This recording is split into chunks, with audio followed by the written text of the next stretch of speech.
भी कोई इसमें बात है, रिफ्लेक्शंस हैं, कोई और नई चीज आई, क्योंकि मैं तो कंटिन्यूअसली इस पे जब कंसंट्रेट कर रहा हूँ और लगातार कर रहा हूँ तो बहुत इतनी सारी चीजें हैं, वो कितनी क्या की जाए।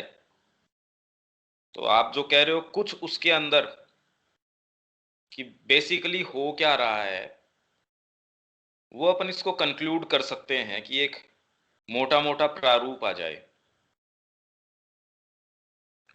इसमें किसी के कुछ है तो ठीक है, नहीं तो इसको अपन इसको कि किस तरीके से ये हो रहा है सारा प्रोसेस, वो समझने की कोशिश करें। कोई बात है इसमें मारोदिया जी? जी नहीं। अच्छा, कीर्ति दी कुछ बोल रहे थे पिछली बार, तो कीर्ति दी कोई बात है क्या इसमें?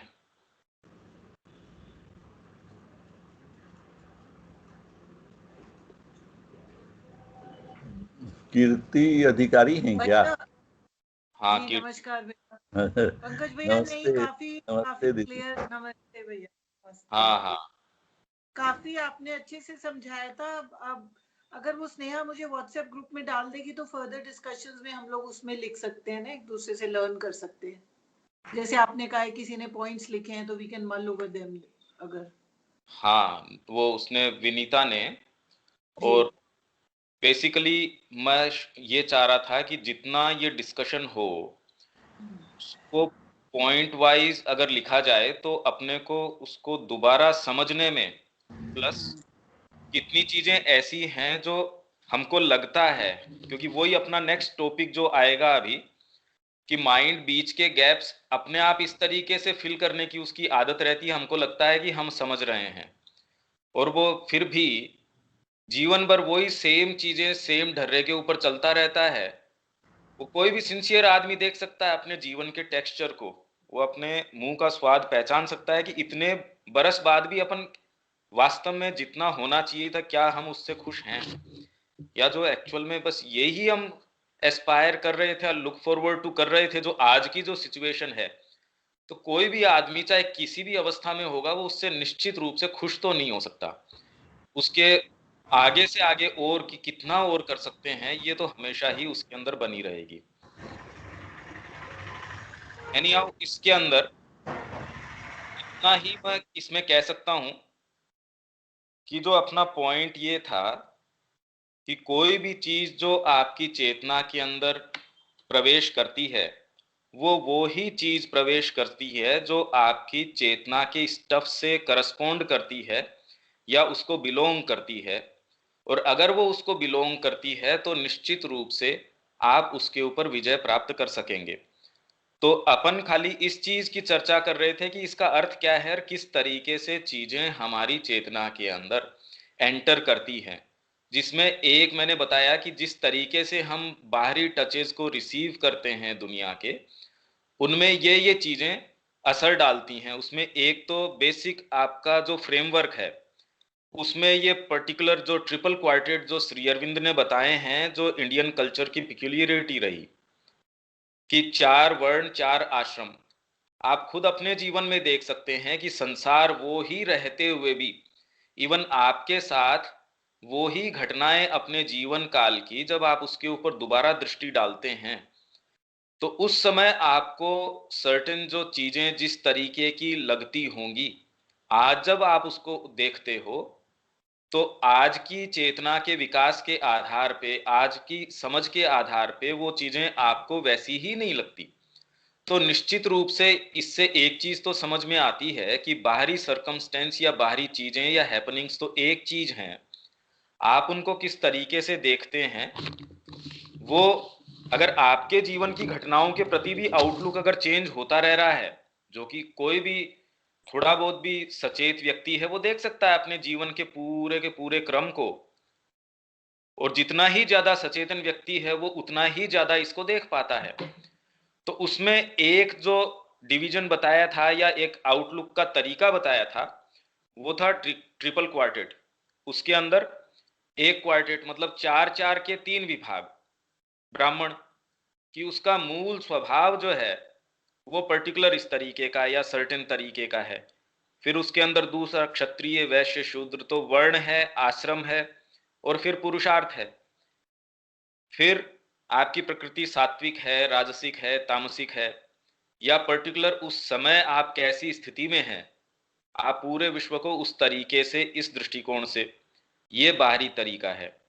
इसके अलावा भी एक बेसिकली आपकी आत्मा किस तरीके के अनुभव लेने आई है, क्योंकि सामने वास्तव में कुछ नहीं है।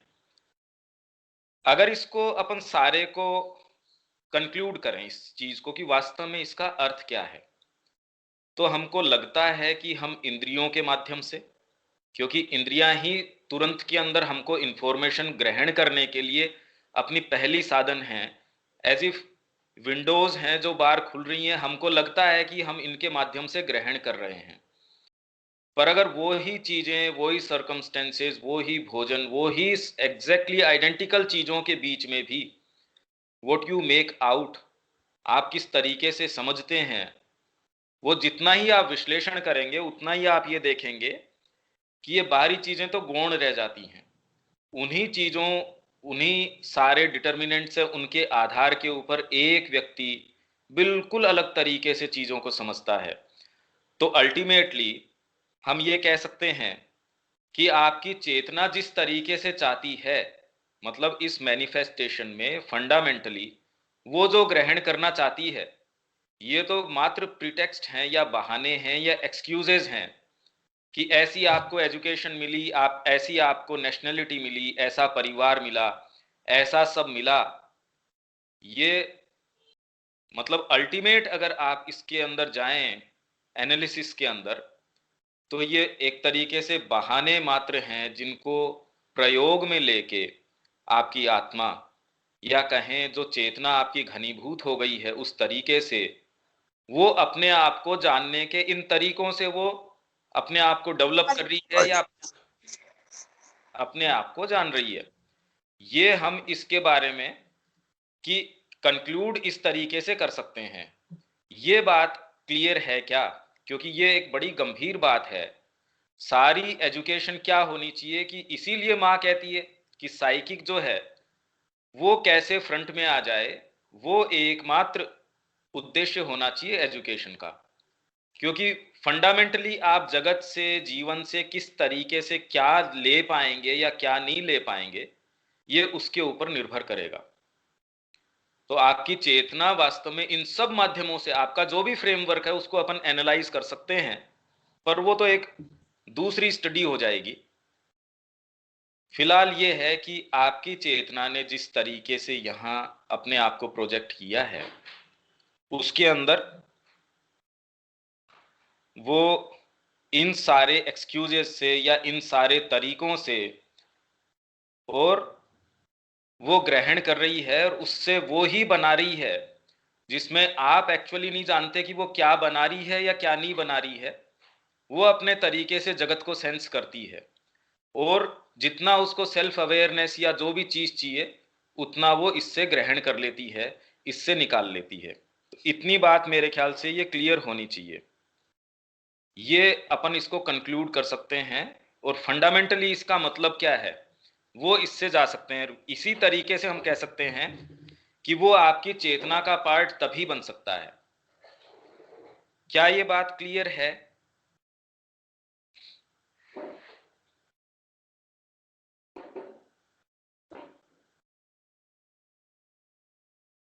स्नेहा, यह दोबारा समझा सकते हो प्लीज? मैं वो सबको हाँ, ऐड करने में बिजी थी तो मैं थोड़ा इसमें कीर्ति दी जो मैं कह रहा हूं वो तो मेरे ख्याल से आप रिलेट कर पा रहे हो मैं क्या बोल रहा हूं।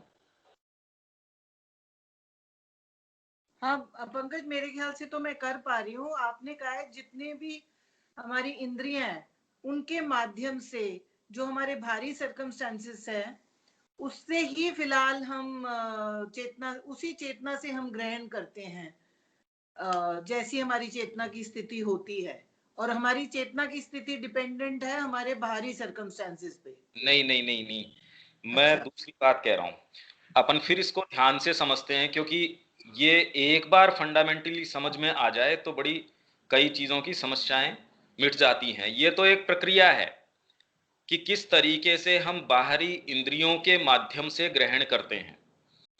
देखिए, इसमें तो अगर आप जाएं तो आप मूल प्रकृति से अगर चलोगे, मूल प्रकृति और पुरुष के आधार के ऊपर वो एक बीइंग और नॉन बीइंग, अहंकार तत्व जो है कि एक इंडिविजुअल अपने आप को प्रोजेक्ट करने की कोशिश उसने करी, उसको हम कहते हैं अहंकार। मतलब सेंस ऑफ सेल्फ, ये मैं हूं भाई। उसके बिना तो आप क्रिएशन की अभी तो कल्पना नहीं कर सकते। तो इसलिए एक sense of self and non self, ये अहंकार का बोध आ गया इसके अंदर। अहंकार जो है, अब अगर जो सेल्फ, मैं और दूसरे, उनसे किस तरीके से इंटरेक्ट करें, उसके लिए नेक्स्ट उसको देनी पड़ती है बुद्धि, इंटेलिजेंस। बुद्धि को रिपोर्ट चाहिए कि अब इंटरेक्ट करूं तो किन पैरामीटर्स के ऊपर, किन आधार के ऊपर, किस बात के ऊपर करूं। तो वो बुद्धि आगे प्रोजेक्ट कर देती है मनस को। मनस एक बहुत बड़ी शक्ति है जिसको इंद्रियों के माध्यम से ही लेने की जरूरत नहीं है। आप इंद्रियों से तो एक चीज लेते हैं, पर आपके चित्त के अंदर हजारों तरीके की चीजें और इंप्रेशंस बने रहते हैं, और उस रिपोर्ट को आप उसके साथ ज्वाइन करके कि आपके परसेप्ट्स जो इंद्रियों के माध्यम से होते हैं प्लस आपके कॉन्सेप्ट्स हैं। आप कोई रोज रोज ये थोड़ी देखते, आपको मोबाइल देखते ही पता है कि इसमें क्या क्या होता है, क्योंकि कॉन्सेप्ट है। आपकी इंद्री ने तो एक चीज दी, पर अगर कॉन्सेप्ट नहीं होगा तो आप आगे कोई निर्माण थोड़ी कर पाएंगे। तो आपके पास एक डेटा बैंक भी है कॉन्सेप्ट्स का, परसेप्ट्स के साथ साथ वो चीजें भी आती हैं। तो ये तो हो गई अपनी जो एक रचना है, जिस तरीके की संरचना है। मैं ये कह रहा हूं कि इंद्रियां ये जितनी, या बाकी ये जितनी भी संरचना है, चाहे आप मनस को ले, उससे ऊपर आपकी बुद्धि को ले, जितनी भी आपकी ये सारी चीजें हैं, जो भी आपका स्ट्रक्चर है, वो एज इफ मानो एक बहाना है। वो ही इंद्रियों की रिपोर्ट, दो रिपोर्ट आप देखिए कि वही बजट आता है। सेम बजट जो है, दो जनों को बिल्कुल अलग अलग तरीके से उसको एनालिसिस हम देखते हैं रोज। और सिंसियर लोग, मैं ये नहीं कह रहा कि वो लोग कोई इनसिंसियर हैं, दो सेम मतलब आइडेंटिकल कोई चीज है, उसको दो सिंसियर लोग किस तरीके से एनालाइज करते हैं हम देख पा रहे हैं। वो तो सेम ही चीज को जैसे ही एटीट्यूड चेंज होता है वैसे ही वो सारी चीज चेंज हो जाती है। ये तो आप समझ पा रहे हैं। तो इसलिए फंडामेंटली आपकी चेतना, ये बाकी चीजें तो आपके एज इफ विंडोज हैं, चाहे जिसको आप एक्सपीरियंस कहते हैं, आपके सेंस परसेप्शंस कहते हैं कि इंद्रियां हैं। इंद्रियों के माध्यम से आप जगत को देखते हैं, आपको लगता है आप देख रहे हैं, पर जिस निर्णय के ऊपर आप उसके ऊपर काम करते हैं, आपके जो डिसीजंस हैं, आप एनालाइज करो उनको। सेम ही कंडीशंस के अंदर हस्बैंड और वाइफ जो है वो एकदम आइडेंटिकल कंडीशंस में भी रह रहे हैं, पर दोनों के निर्णय जीवन के अंदर और जीवन का तरीका कितना अलग है, चीजों को देखने का तरीका कितना अलग है।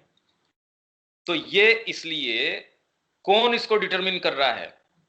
ये जो भेद है उसको फंडामेंटली आपकी चेतना डिटरमिन कर रही है कि उसको, आप ये मानिए सामने कुछ है ही नहीं, वो इस सारे खेल में से जो चीज लेना चाह रही है, जैसे लेना चाह रही है, ये तो आपकी सोच को बिल्कुल टॉपसी टर्वी कर देती है। क्या आप इसको फॉलो कर पा रहे हैं कि अभी आप कोई साहित्य से ले रहे हैं, आपको लगता है कि आप साहित्य से कोई चीज ले रहे हैं, और एक्चुअल में तो आप एनालाइज करेंगे तो आप साहित्य से नहीं ले रहे, आप उतनी ही दूरी तक ले पाते जितना आपके अंदर है। तो आपको लगता है आपने बाहर से ग्रहण किया, पर वो तो आंतरिक चीज है। और वो अंतर के अंदर कहां से आई? वो कंसेप्शन अगर किताब के अंदर होता तो कितने भी डिस्कोर्सेस से एक आदमी तो वहां तक पहुंच नहीं पाता, उसका कंसेप्शन तो लिमिटेड हो जाता है। तो आपकी जो सोल कैपेबिलिटीज हैं उतना ही आप उड़ान ले पाते हो। चाहे आपके एस्थेटिक्स डेवलप्ड भी हैं तो भी आप कितना कोई कलाकृति के अंदर प्रवेश कर पाएंगे, और अगर किसी के डेवलप्ड न भी हैं तो भी उसके अंदर सोल पावर्स अगर डेवलप्ड हैं व्यक्ति के अंदर, तो सीधे प्रत्यक्ष उसको तो दर्शन हो जाएंगे उस मूर्ति में से। या कोई उतना कल्टीवेटेड नहीं है भाषा में, जो भी आप उसके अंदर सावित्री में या किसी भी चीज में जो प्रवेश करते हैं, वो कल्टीवेशन तो उसके ऊपर निर्भर करता है कि आपके अंदर से कितना कल्टीवेशन है। तो मैं ये कह रहा हूं कि आपका जितना भी फ्रेमवर्क है, जो भी आपको जगत के या अंदर आपकी सत्ता को सेंस करने के तरीके, चाहे ध्यान के माध्यम से, आपके सेंसेस के माध्यम से, कोई भी आपको प्रेरणा आई, कुछ भी आया, वो सारे मानो ऐसी विंडोज हैं या ऐसे आयाम हैं जिनको आपकी चेतना काम में लेती है, अपने आप को जानने में, अपने मैनिफेस्टेशन में। तो ये सारी प्रक्रिया मुश्किल है ये कंसीव करना, क्योंकि हम उल्टे तरीके से देख रहे हैं। आप इसको रिवर्स कीजिए, जिस तरीके से सेंस कर रहे हैं, आप ये सोच रहे हैं कि उनके आधार पे आप अपने निर्णय को रखते हैं। बाकी आप ये सोचिए कि आपके निर्णय को भी आधारित आपकी चेतना करती है कि वो डिटरमिन करती है उसको कि इन सारी चीजों के ऊपर आपके निर्णय अलग तरीके के होंगे। आपको लगता है आप इन आधारों पे निर्णय कर रहे हैं, पर अगर आपने वास्तव में विवेचन किया तो आप पाएंगे कि वो निर्णय कहीं और से आता है। तो जितना आप कल्टीवेटेड हो जाते हैं, उतना कल्टीवेशन किसको कहते हैं? जब इन विंडोज के माध्यम से आप कम इनके ऊपर आग्रह रखते हैं। मैंने आंख से ऐसा देखा, कोई भी कल्टीवेटेड आदमी ऐसी बात नहीं करता। या मैंने सेंसरी परसेप्शन के आधार पे ऐसे किया, ऐसे थोड़ी है। कोई कला कोई उस पर थोड़ी आधारित होती है। या आप जितना भी अंदर जाते हैं कंसेप्शंस में या डीपर चीजों में, उसके आधार चेंज होते जाते हैं। क्या ये बात क्लियर कर पा रहा हूं मैं?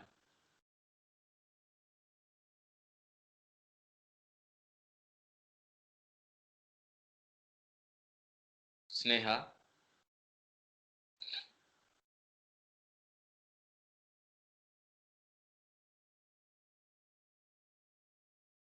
हाँ भैया, कुछ समझ में आ रहा है थोड़ा।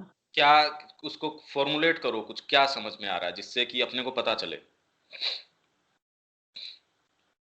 जैसे कि अभी आपने बताया कि कैसे जो हमारे सेंसरी जो परसेप्शंस हैं, कैसे जैसे वो मन से फिर वो हम जैसे मन जैसे जो आप बोल रहे हो, एक होता है मन, एक फिर उससे इस मन को मतलब हम थोड़ा लोअर माइंड का मतलब एक नाम दे सकते हैं। फिर वो कैसे वो मन तत्व में जाता है, फिर कैसे उसको इंटेलिजेंस उस चीज को ओवरटेक करती है। तो ये इस तरीके से जो ये जो सेंसरी परसेप्शंस के जो ग्रेड्स हैं, किस तरीके से हमारे बीइंग में काम करती हैं, और फिर हम मतलब फिर उन चीजों को उस लाइट में कैसे हम एनालाइज करते हैं। शायद कुछ ऐसा ही कुछ समझ में आ रहा है भैया। नहीं नहीं, मैं बिल्कुल दूसरी बात कह रहा हूं।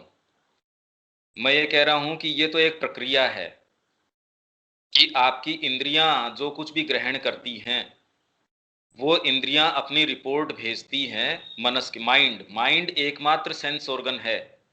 आपके आंखों के ऊपर कोई लाइट पड़ती है, पर वो कैसे आप सेंस करते हो और कैसे उस विषय में निर्णय करते हो, फिजिकल ऑर्गन भी जिस तरीके से देखता है, उसके पीछे अगर आपके डेटा बैंक नहीं हो तो आप जानोगे नहीं कि वो क्या चीज है।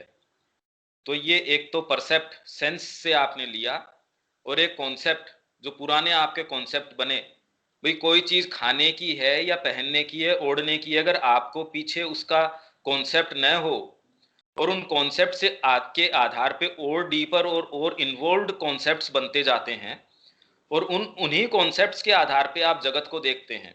नहीं तो आपको कैसे पता चले कि जगत को या कोई चीज सामने पड़ी है, अगर आपको ये पता ही ना हो कि ये खाने की है, पीने की है, इसके साथ क्या व्यवहार करना चाहिए, और फिजिकल चीजों के अलावा भी जो पीछे कोई चीज ऐसी है कि पॉलिसी हुई कोई।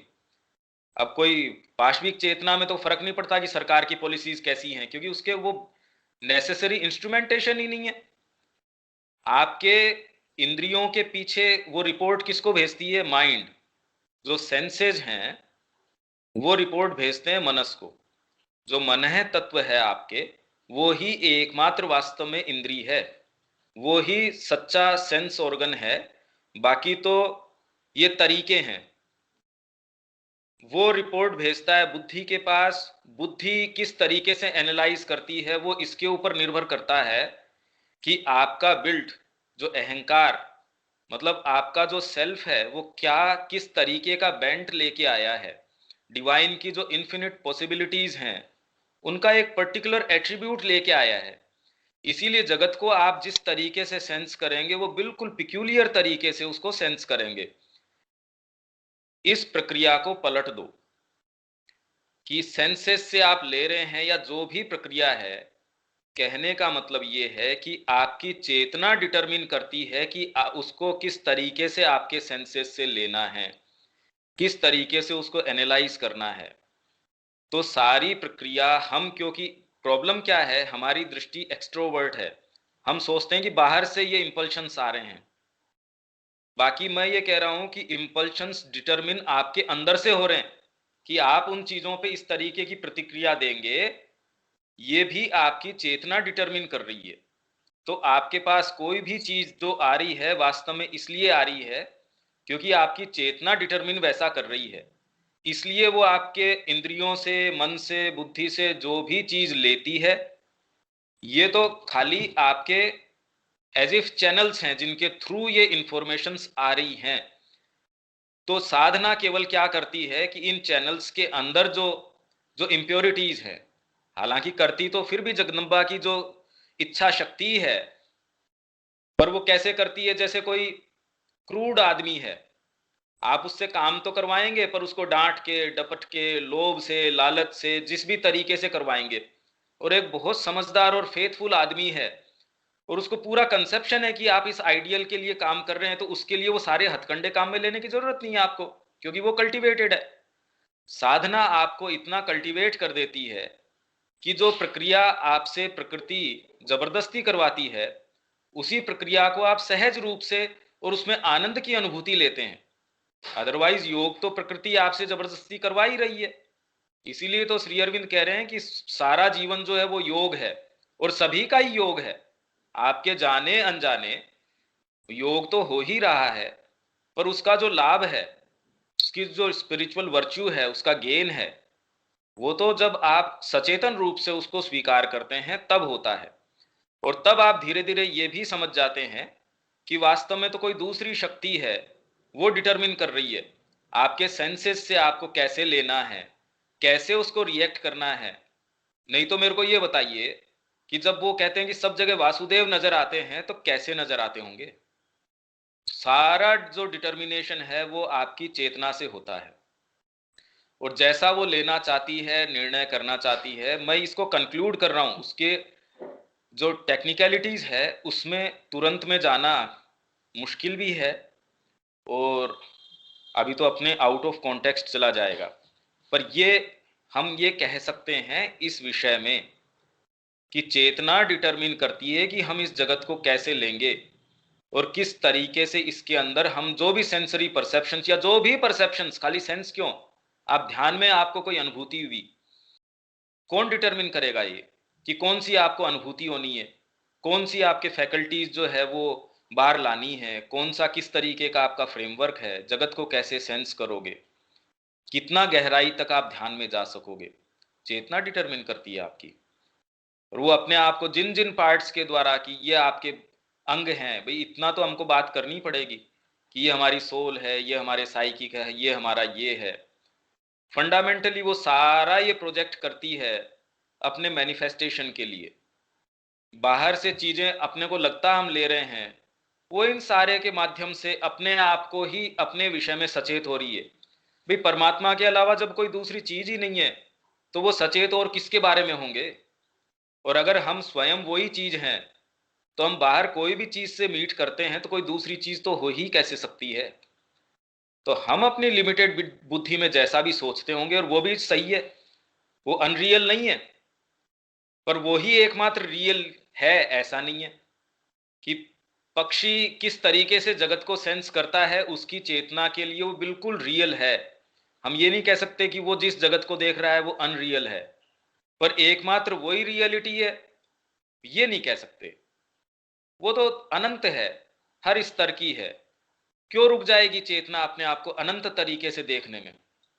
तुरंत आपका ही दायरा चेंज हो जाता है चेतना का। देखो आप जगत को कितने तरीके से सेंस करते हो, तो इसलिए चेतना अपने आप को सेंस करके आनंद ले रही है, इसमें कहां दिक्कत है। तो इसलिए कोई भी आपको डिफिकल्टी भी लगती है तो वो आपकी चेतना के कारण, क्योंकि उसको ऐसा लग रहा है इसलिए आप उसको सही भी कर सकते हैं।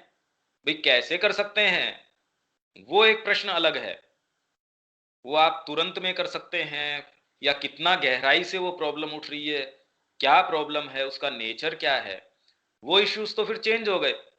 अपन फंडामेंटली बात दूसरी कर रहे हैं। क्या इतनी बात के अंदर सारे साथ हैं मेरे?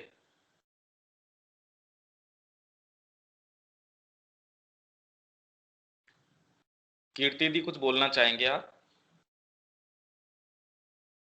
ऐसा लगता है समझ आ गया है, पर पता नहीं, मेरे ख्याल से आपने ये बोला है कि ये जो इंस्ट्रूमेंट से हम जो कुछ भी लेते हैं वो हमारे चेतना डिटरमिन करती है उसके बाद कि अब हम नहीं, इसको चेतना डिटरमिन करती है कि आप क्या ले रहे हैं क्या नहीं ले रहे हैं। क्या ले रहे हैं, क्योंकि डेटा बैंक ऑलरेडी जो हमारे साथ आया है, आपने का कोई ना कोई एट्रीब्यूट हमारे साथ आता है और वो कोई ना डेटा कोई बैंक नहीं है, वो डेटा बैंक नहीं है, जी डेटा बैंक तो बाद का है। पर वो अच्छा तो एक परमात्मा की एक विशिष्ट चीज है, उसको हम ये कह सकते हैं कि वो सोल में एक पर्टिकुलर वो एक उसका चीज है जो वो यहाँ आस्वादन करने आई है। वो आपके माध्यम से इस जगत को जैसे सेंस कर रही है, हम तो इनडायरेक्टली ही उसको सोच सकते हैं या समझ सकते हैं। हमको लगता है कि जैसे सपोज आप फिजिकली कोई चीज, आपने कोई मुंह से कोई चीज खाई, तो मेरे को डायरेक्टली कैसे लग सकता है कि आपको कैसा स्वाद आ रहा होगा। अगर मेरे को वो चीज जबरदस्त रूप से अच्छी लगती होगी तो मैं कहूंगा हाँ इनको भी बहुत अच्छी लग रही होगी, पर कोई आवश्यकता नहीं है कि आपको लग रही होगी या नहीं होगी। फिजिकल स्तर के ऊपर ही हम डायरेक्टली ये नहीं जान पाते, तो हमारे तो अनंत स्तर हैं। चेतना उन सब के माध्यम से अपना क्या रसास्वादन कर रही होगी, अपना क्या मैनिफेस्टेशन कर रही होगी। इनफैक्ट अपन तो ये कह रहे हैं कि डिटरमिन ही वास्तव में चेतना कर रही है कि आप कैसे कौन सी चीज का रस लेंगे। आप एक ही फ्रूट का जैसे रस लेंगे, आपके जो परिवार के लोग हैं एग्जैक्टली वैसा वो सुपरलेटिव्स में भी कहेंगे कि बहुत स्वाद है, तो भी मतलब कैसे मैं इसको जानूं कि आपको कितना स्वाद लगा। इसलिए वो कह रहे हैं ना कि गूंगे ने गुड़ खाया, कैसे बताए वो। तो आप किस तरीके से इस सारे को सेंस करते हैं या आपकी आत्मा किस तरीके से कर रही है, हम थोड़ा थोड़ा कोशिश करते हैं कॉमन ग्राउंड्स के ऊपर या कॉमन टर्म्स के ऊपर आने में, पर फिर भी वास्तव में इस जगत में सामने कुछ है ही नहीं। अगर आप यूं देखो तो एकमात्र आपकी चेतना है, वो डिटरमिन करती है, वो ही उससे जो उसको लेना है वो एक्सपीरियंसेस लेती है, वो ही गेन करती है। तो एकमात्र जो करने लायक काम है कि तुरंत उस सत्ता के उस चीज के साथ सचेतन संपर्क में आ जाया जाए, बस ये मेरे ख्याल से क्लियर होना चाहिए। समझने। एक आपने और इम्पोर्टेंट बात बोली कि कल्टीवेट कैसे करें, हमारा हमको अपने को कल्टीवेटेड रिस्पॉन्स देना है। तो आपने कहा जब हम कोई काम करते हैं उसमें हमें आनंद आता है और हम सचेत रूप से करते हैं, और हमें ये भी आभास होता है कि कराने वाली सत्ता कोई और है। तो क्या इस यही मतलब था आपका कल्टीवेट होने से? कल्टीवेट मतलब अपन जिसको कल्टीवेशन कह रहे हैं, अधिकाधिक कल्टीवेशन हमारा ये है। देखिए आप जब साधना करते हैं और सचेतन रूप से जब आप यज्ञ करते हैं या माँ को जब आप कोई चीज देते हैं, भाई आप कोई आपका प्रेमी है उसके लिए किचन के अंदर कितनी भी कंडीशंस गर्मी की या जैसी भी हो उसमें काम करते हैं तो उसकी वो तकलीफें तुरंत चली जाती हैं। आप किसी की सेवा कर रहे हैं, आपका बहुत प्रिय व्यक्ति है तो आपके तकलीफ का भान चला जाता है। अगर तकलीफ का भान है तो इसका मतलब आपका आइडेंटिफिकेशन या भाव जो है उतने स्तर के ऊपर पूरा है नहीं। जब आप परमात्मा के लिए माँ के लिए कोई चीज करते हैं तकलीफ का भान रहता ही नहीं। माँ के लिए कुछ भी कर दो उसमें आनंद ही आनंद है। इसीलिए राधा की प्रार्थना के अंदर वो कह रहे हैं कि एक एक कतरा भी अगर खून का दे दें तो इसमें किसी तरीके की पीड़ा, किसी तरीके का सेक्रीफाइस तो हो ही नहीं सकता। सेक्रीफाइस जो जो त्याग के सेंस में कि मेरे को तकलीफ हो रही है, वो सेक्रीफाइस तो कभी हो ही नहीं सकता, क्योंकि सब कुछ पूर्ण आनंद है। अरे पूर्ण आनंद तो है ही। जब आप उससे इतने युक्त हैं, माँ के लिए आप 24 घंटे और कुछ भी करने को तैयार है। आपको अब सही चेतना में होंगे तो आनंद के अलावा कोई चीज आ कैसे सकती है? तो उसका तुरंत के अंदर जो पैरामीटर है या जो रेस्पॉन्स है आपके बीइंग का, वो है आनंद। जब आप उसके लिए कर रहे हैं तो आपको डीप डाउन, जैसे कोई क्षत्रिय है, बाहरी घाव हैं तो भी उसको वो सुखद महसूस होते हैं एक डीपर आनंद के लाइट में। उसको वो घाव पसंद हैं, बजाय इसके कि उसका जो आइडियल है, जिस सत्य के लिए, जिस आदर्श के लिए वो लड़ रहा है, उसका हार जाना उसके लिए ज्यादा पीड़ादायक है और वो आनंद देते हैं उसके घाव उसको। आपके दोस्त के लिए अगर आपका सच्चा भाव है तो उसके लिए आप अपनी छाती के ऊपर गोली खाते हैं, उसमें आनंद आता है। और जब वो आपको दिख गया कि उसके प्राण बच गए हैं, तो ये तो कल्टीवेशन ही अलग तरीके का है। आप किसी भूखे को भोजन देके आपको जो कंटेंटमेंट है, एक फिजिकल या भौतिक स्तर के ऊपर भी हम देख सकते हैं कि ज्यो ज्यो आप अपने एक क्षुद्र जो एक व्यक्तित्व है उससे थोड़ा सा दूर हटते हैं तो भी आनंद आता है। तो वैसे ही डीपर चीजों के लिए आप अपने आप को देना शुरू कर देते हैं, उस आनंद की तो कोई सीमा ही नहीं है। तो उसका तुरंत रिफ्लेक्शन किस चीज में आता है? आनंद के अंदर। हाँ, वो आनंद आप जो कहते हैं कि आपकी स्थितियां सुखद हो जाएंगी, कभी नहीं होंगी।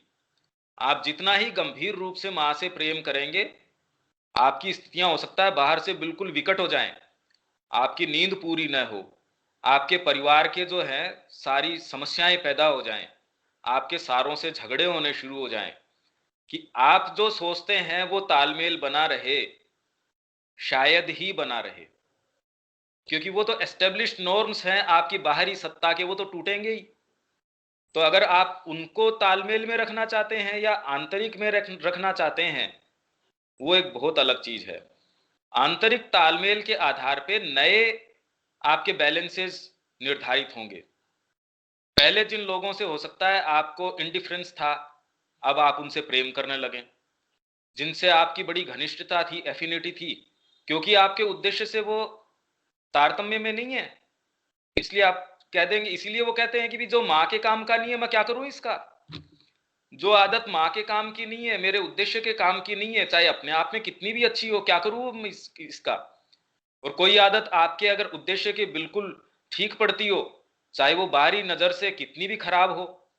इसीलिए वो कहा कि इस टाइम दुर्योधन जो है वो आपके प्रति द्वेष रखता है, इसलिए आपकी जो आप यज्ञ कर रहे हो उसमें इसको धन को लुटाने में इसको बिठाओ, तो इसका जो अवगुण है इस समय आपके लिए गुण बन जाएगा। आपके द्वेष के कारण शायद आप जितना नहीं लुटा पाओगे उतने मुक्त हस्त ये लुटाएगा। तो आपके जो ये बैलेंस है उनकी रीस्ट्रक्चरिंग होगी। आप जिसको चाहते हो कि तालमेल आपने जीवन में बना रखा है कि हाँ माँ की चेतना में देखो मेरे बच्चे की भी अच्छी नौकरी लग गई, मेरे जीवन में ये अच्छी चीजें हो गई। अगर आपकी प्यास छोटी है तो ठीक है, आप उतने में हो सकते हो, पर आपकी प्यास अगर सच्ची है, और क्यों नहीं होनी चाहिए भाई, छोटा सा जीवन है, इसमें इतना क्या किस चीज का डर है कि हम खो देंगे। खोने की तो कोई संभावना है ही नहीं, ये सब कुछ प्राप्त करने की संभावना है। इससे ज्यादा क्या खो देंगे कि आप अपना जो ट्रू स्टेचर है, आपकी जो सच्ची नेचर है, उससे दूर होने से ज्यादा क्या खो सकते हो। इसलिए भय की, कोई चीज से संकोच की तो कोई संभावना हो ही नहीं सकती। भाई हम जितने भी बैठे हैं, हम में से तो हर जना ये जानता है कि जीवन के अंदर सच्ची वैल्यू ही मां से आती है। तो जितना ही हम मां के प्रति अपने आप को दे देंगे तो जीवन की तो वैल्यू ही तब बनने वाली है। तो हम खो क्या देंगे? अपना जो जो जो टुच्चापन है, जो क्षुद्रता है हमारी, जो पेटीनेस है, वो खो देंगे। उससे डर रहे हैं, मतलब किस चीज से डर रहे हैं, क्या देने से डर रहे हैं, क्या बात से हम डर रहे हैं। तो मेरे तरीके से जो मेरे को ये लगता है कि और कोई विचार आना एनी टाइम वो इंपोवरिश करना है अपनी एग्जिस्टेंस को और अपने आनंद को। तो क्यों कोई अपने आनंद को इंपोवरिश या छोटा करना चाहेगा, डिमिनिश करना चाहेगा? क्यों अपने आप को डिप्राइव करना चाहेगा? आपको अगर एक अच्छी चीज मिल रही हो, आपको बहुत स्वादिष्ट व्यंजन मिल रहे हो, और आप भाग के कहो नहीं मैं ये गंदी चीज खाना चाहूंगा, और अगर ये भयभीत हो कि पता नहीं ये खो जाएगी, ये थोड़ी सी चीजों को गलत तरीके से लेना हुआ। तो इतना ही मैं कहना चाहूंगा इसमें तो। और ये तो अनुभव हम सबको हुआ है। हमारे जीवन को जो भी महत्व या वैल्यू दी है वो माँ की चेतना है, उसने दी है।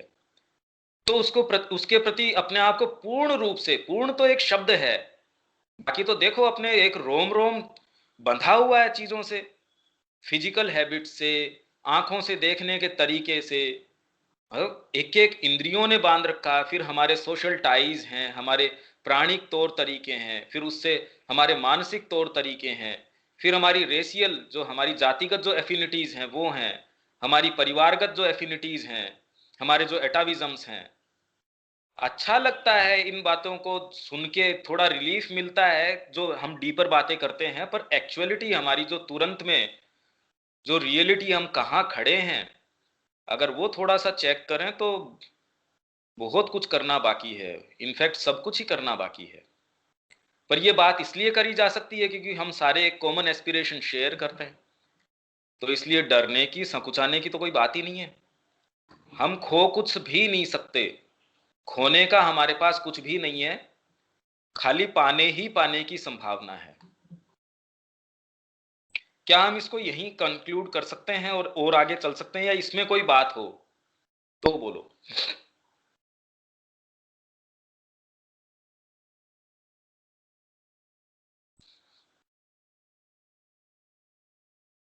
स्नेहा या कोई भी?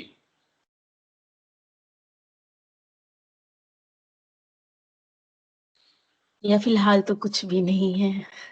ठीक है, ये अपना आगे का टॉपिक है। सारों के पास टेक्स्ट होना चाहिए। ये है page 29, the most dangerous thing. मैं पढ़ सकता हूं क्या?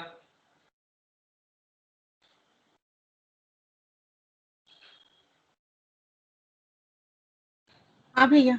हाँ, कि सबसे डेंजरस चीज क्या है?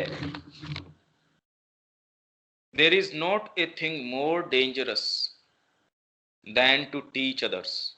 दूसरों को शिक्षा देने से ज्यादा डेंजरस कोई चीज है ही नहीं, इससे ज्यादा खतरनाक कोई चीज नहीं है। You know just a little, तुम थोड़ा सा कुछ जानते हो, and you begin to teach others, and you are immediately compelled to say more then you know. थोड़ा सा जानते ही आप दूसरों को शिक्षा देनी शुरू कर देते हो, तो मजबूरन अब क्या है, आपसे प्रश्न किए जाएंगे, जैसा कि हम रात दिन देखते ही हैं। बेचारे का जो फील्ड नहीं है या छोटी सी चीज से उसको ऐसे प्रश्न भी लोग सामने से दागने शुरू कर देते हैं, और वो भी उसके अंदर ऐसे प्रोफिशिएंटली बोलना शुरू कर देता है, उसमें नेसेसरी ये सेंस नहीं होता, एक सर्टेन मॉडेस्टी उसके अंदर नहीं है कि भी मेरे को नहीं पता ये। जैसे दिलीप कुमार रॉय के बारे में उन्होंने लिखा, इंदिरा देवी ने, एक जगह कि इतनी सिंप्लिसिटी थी कि कई चीज, जब कि आज दिलीप कुमार रॉय जिनको 4 वॉल्यूम तो प्रकाश में आ चुके श्री अरविंद के लेटर्स के, और जिन्होंने इतनी पुस्तकें स्वयं लिखी है, और कोई सामान्य पर्सनैलिटी थे नहीं, अपने पुत्र की संज्ञा दी श्री अरविंद ने। ऐसे व्यक्तित्व अपने जीवन के अंतिम पड़ाव में हैं, तो भी सहज एक बच्चे की जैसे कोई चीज नहीं पता है तो इंदिरा देवी कह रही है, वो कहते थे भी नहीं पता मेरे को इस चीज का। ये नहीं कि वो मेरी शिष्या है तो उनको कुछ भी मैं योग, जबकि उनका जो ज्ञान है उस ज्ञान में तो कुछ भी आदमी बोलेगा तो भी मीनिंगफुल होगा। ये नहीं कि वो कोई ऐसे व्यक्ति हैं जो कोई गलत चीज बोल सकते हैं या जिसकी कोई संभावना हो, जो श्री अरविंद के पास रहे हैं, माँ के पास रहे हैं, और स्वयं एक बहुत ही उत्कृष्ट व्यक्ति हैं, जिनका एक जन्म जन्म से संपर्क रहा है, श्री अरविंद से संबंध रहा है। तो इससे ज्यादा खतरनाक चीज क्या होगी कि वो तुरंत ही ऐसी चीजें कहने लगते हैं जिनका उनको कोई अनुभव ही नहीं है। because people put questions to you which you cannot answer unless you are a hero of silence. कि आप जानते हो कि कैसे साइलेंट रहा जाए ऐसी परिस्थितियों में। जैसे माँ कहती है, अगर आपसे कोई पूछता है, आप सच्चाई जानते भी हैं तो भी ये कोई जरूरी थोड़ी है कि सारों को सारी ही बात बताई जाए। आध्यात्मिक जीवन में तो गुरु या आपके जो वास्तव में कोई ऐसा व्यक्ति है, इष्ट है, उसके अलावा तो आपके डीपर एक्सपीरियंसेस हैं या कोई चीज है, उनकी चर्चा ही वो मना करते हैं, क्योंकि उसमें बहुत और चीजें एंटर करने का चांस रहता है, संभावना रहती है। तो वो कह रहे हैं कि आपको हीरो ऑफ साइलेंस होना जरूरी है। अगर वो आप नहीं हो तो बड़ी मुश्किल है कि आप ऐसी चीजों के उत्तर या ऐसी चीजें सारे दिन हम बोलते रहते हैं। देखिए हम चेतना के बारे में कितना बोलते रहते हैं, या हम सब भी, और एक्चुअल में अगर प्रश्न किया जाए तो क्या हमको जीवंत अनुभव होता है कोई चीज का? पर अगर अनुभव है भी तो हमको क्या अधिकारी या अनधिकारी भेद के बिना किसी को भी कुछ भी कहना चाहिए? भाई कोई अनधिकारी है, उसको कहें कि नहीं सब कुछ मां के ऊपर छोड़ दो, तो क्या प्रकृति अपने आप उसके साथ वो उपयोग में नहीं ले सकती थी फॉर्मूला?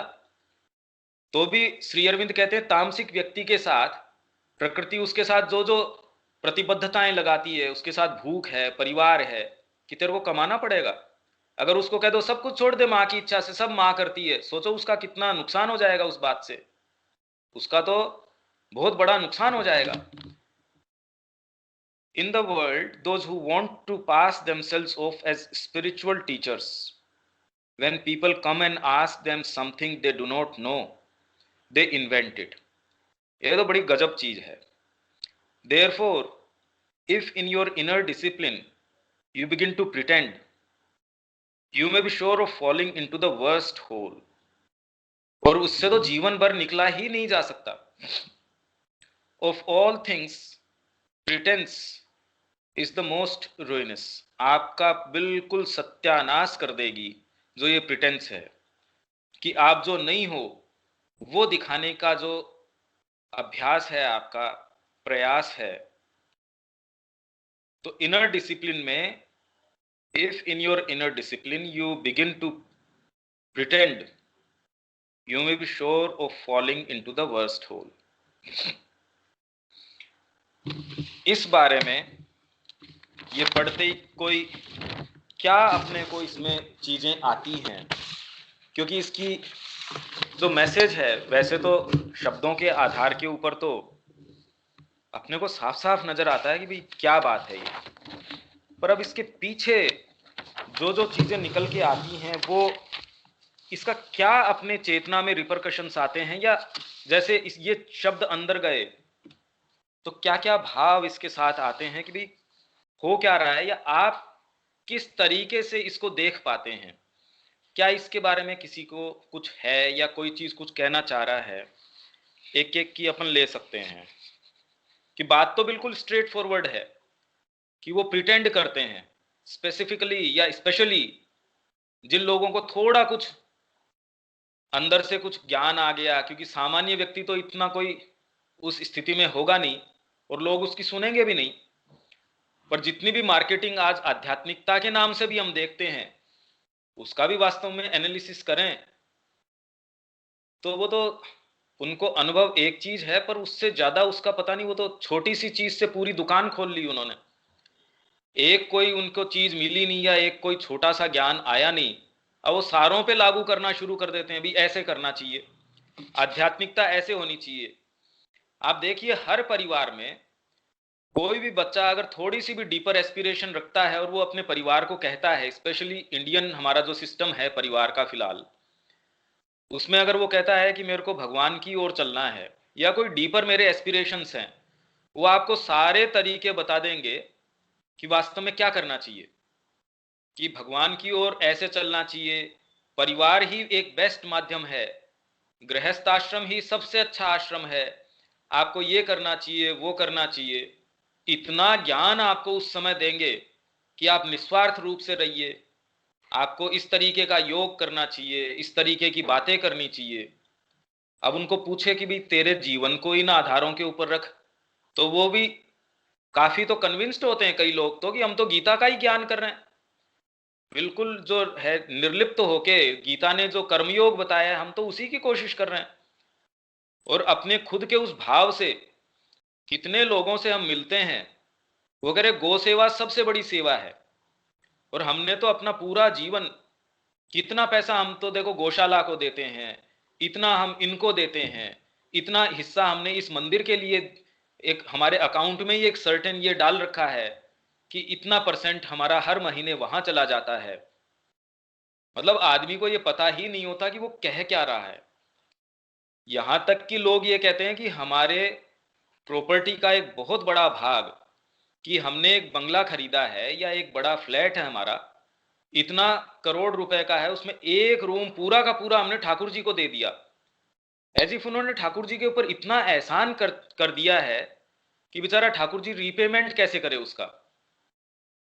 तो ये एक बड़ी भारी समस्या है इस बारे में कि एक्चुअल में हम जीवन में सारे दिन इस चीज को देखते हैं, कहीं ना कहीं तो ये चीज है, कहां से आती है ये, हम इसको कैसे रिलेट कर पाए, माँ के शब्दों के क्या हम और पीछे जा पाए। ये साफ साफ ये इंग्लिश तो सारों के समझ में आ रही है, तो इसकी पैराफ्रेजिंग करें या इसका लिटरल मीनिंग क्या निकलता है, उसमें तो इस ग्रुप में तो किसी को जाने की जरूरत नहीं है। अब इसके क्या मायने निकलते हैं, हो क्या रहा है, या इसके पीछे हम और क्या जा सकते हैं, क्या चीजें निकल के आती हैं, वो स्नेहा। भैया जैसे अ, अक्सर जैसे ऐसा मतलब जैसे जो भी माँ अरविंद से हम लोग जो जुड़े हैं या जहाँ भी ऐसे सत्संग चलती है, क्लासेस होती हैं, स्टडी सर्कल्स चलते हैं, तो मैंने देखा है कि जब कोई माँ अरविंद की बात करता है या उनके शब्दों को उठाकर उनको एक्सप्लेन करने की कोशिश करता है, तो वो 2 शब्द माँ के बोलता है और फिर वो 10 अपने अनुभव बताता है कि ये हुआ, वो हुआ, और वो बहुत इंसिस्टेंस के साथ वो ये बातें कहते हैं। तो जो 1-2 बात उनकी जो जो सच में सही होती है भैया, वो तो फील हो जाती है उसकी सच्चाई। लेकिन जो दूसरी जो वो जो प्रिटेंस की बात होती है कि हमें राई जितना तो महसूस हुई कोई चीज, हमने उसको पहाड़ बना दिया। तो वो एक बीइंग के अंदर एक बोल सकते हैं कि भैया एक डिस्क्रिमिनेशन पावर जो है वो बोलती है कि भाई ये तो नहीं है। जो ट्रुथ है कई बार वो चीज टच कर जाती है, लेकिन वो जो दूसरी चीज जो वो इतना जो बना करके प्रेजेंट करते हैं, मैंने कई बार अनुभव किया है।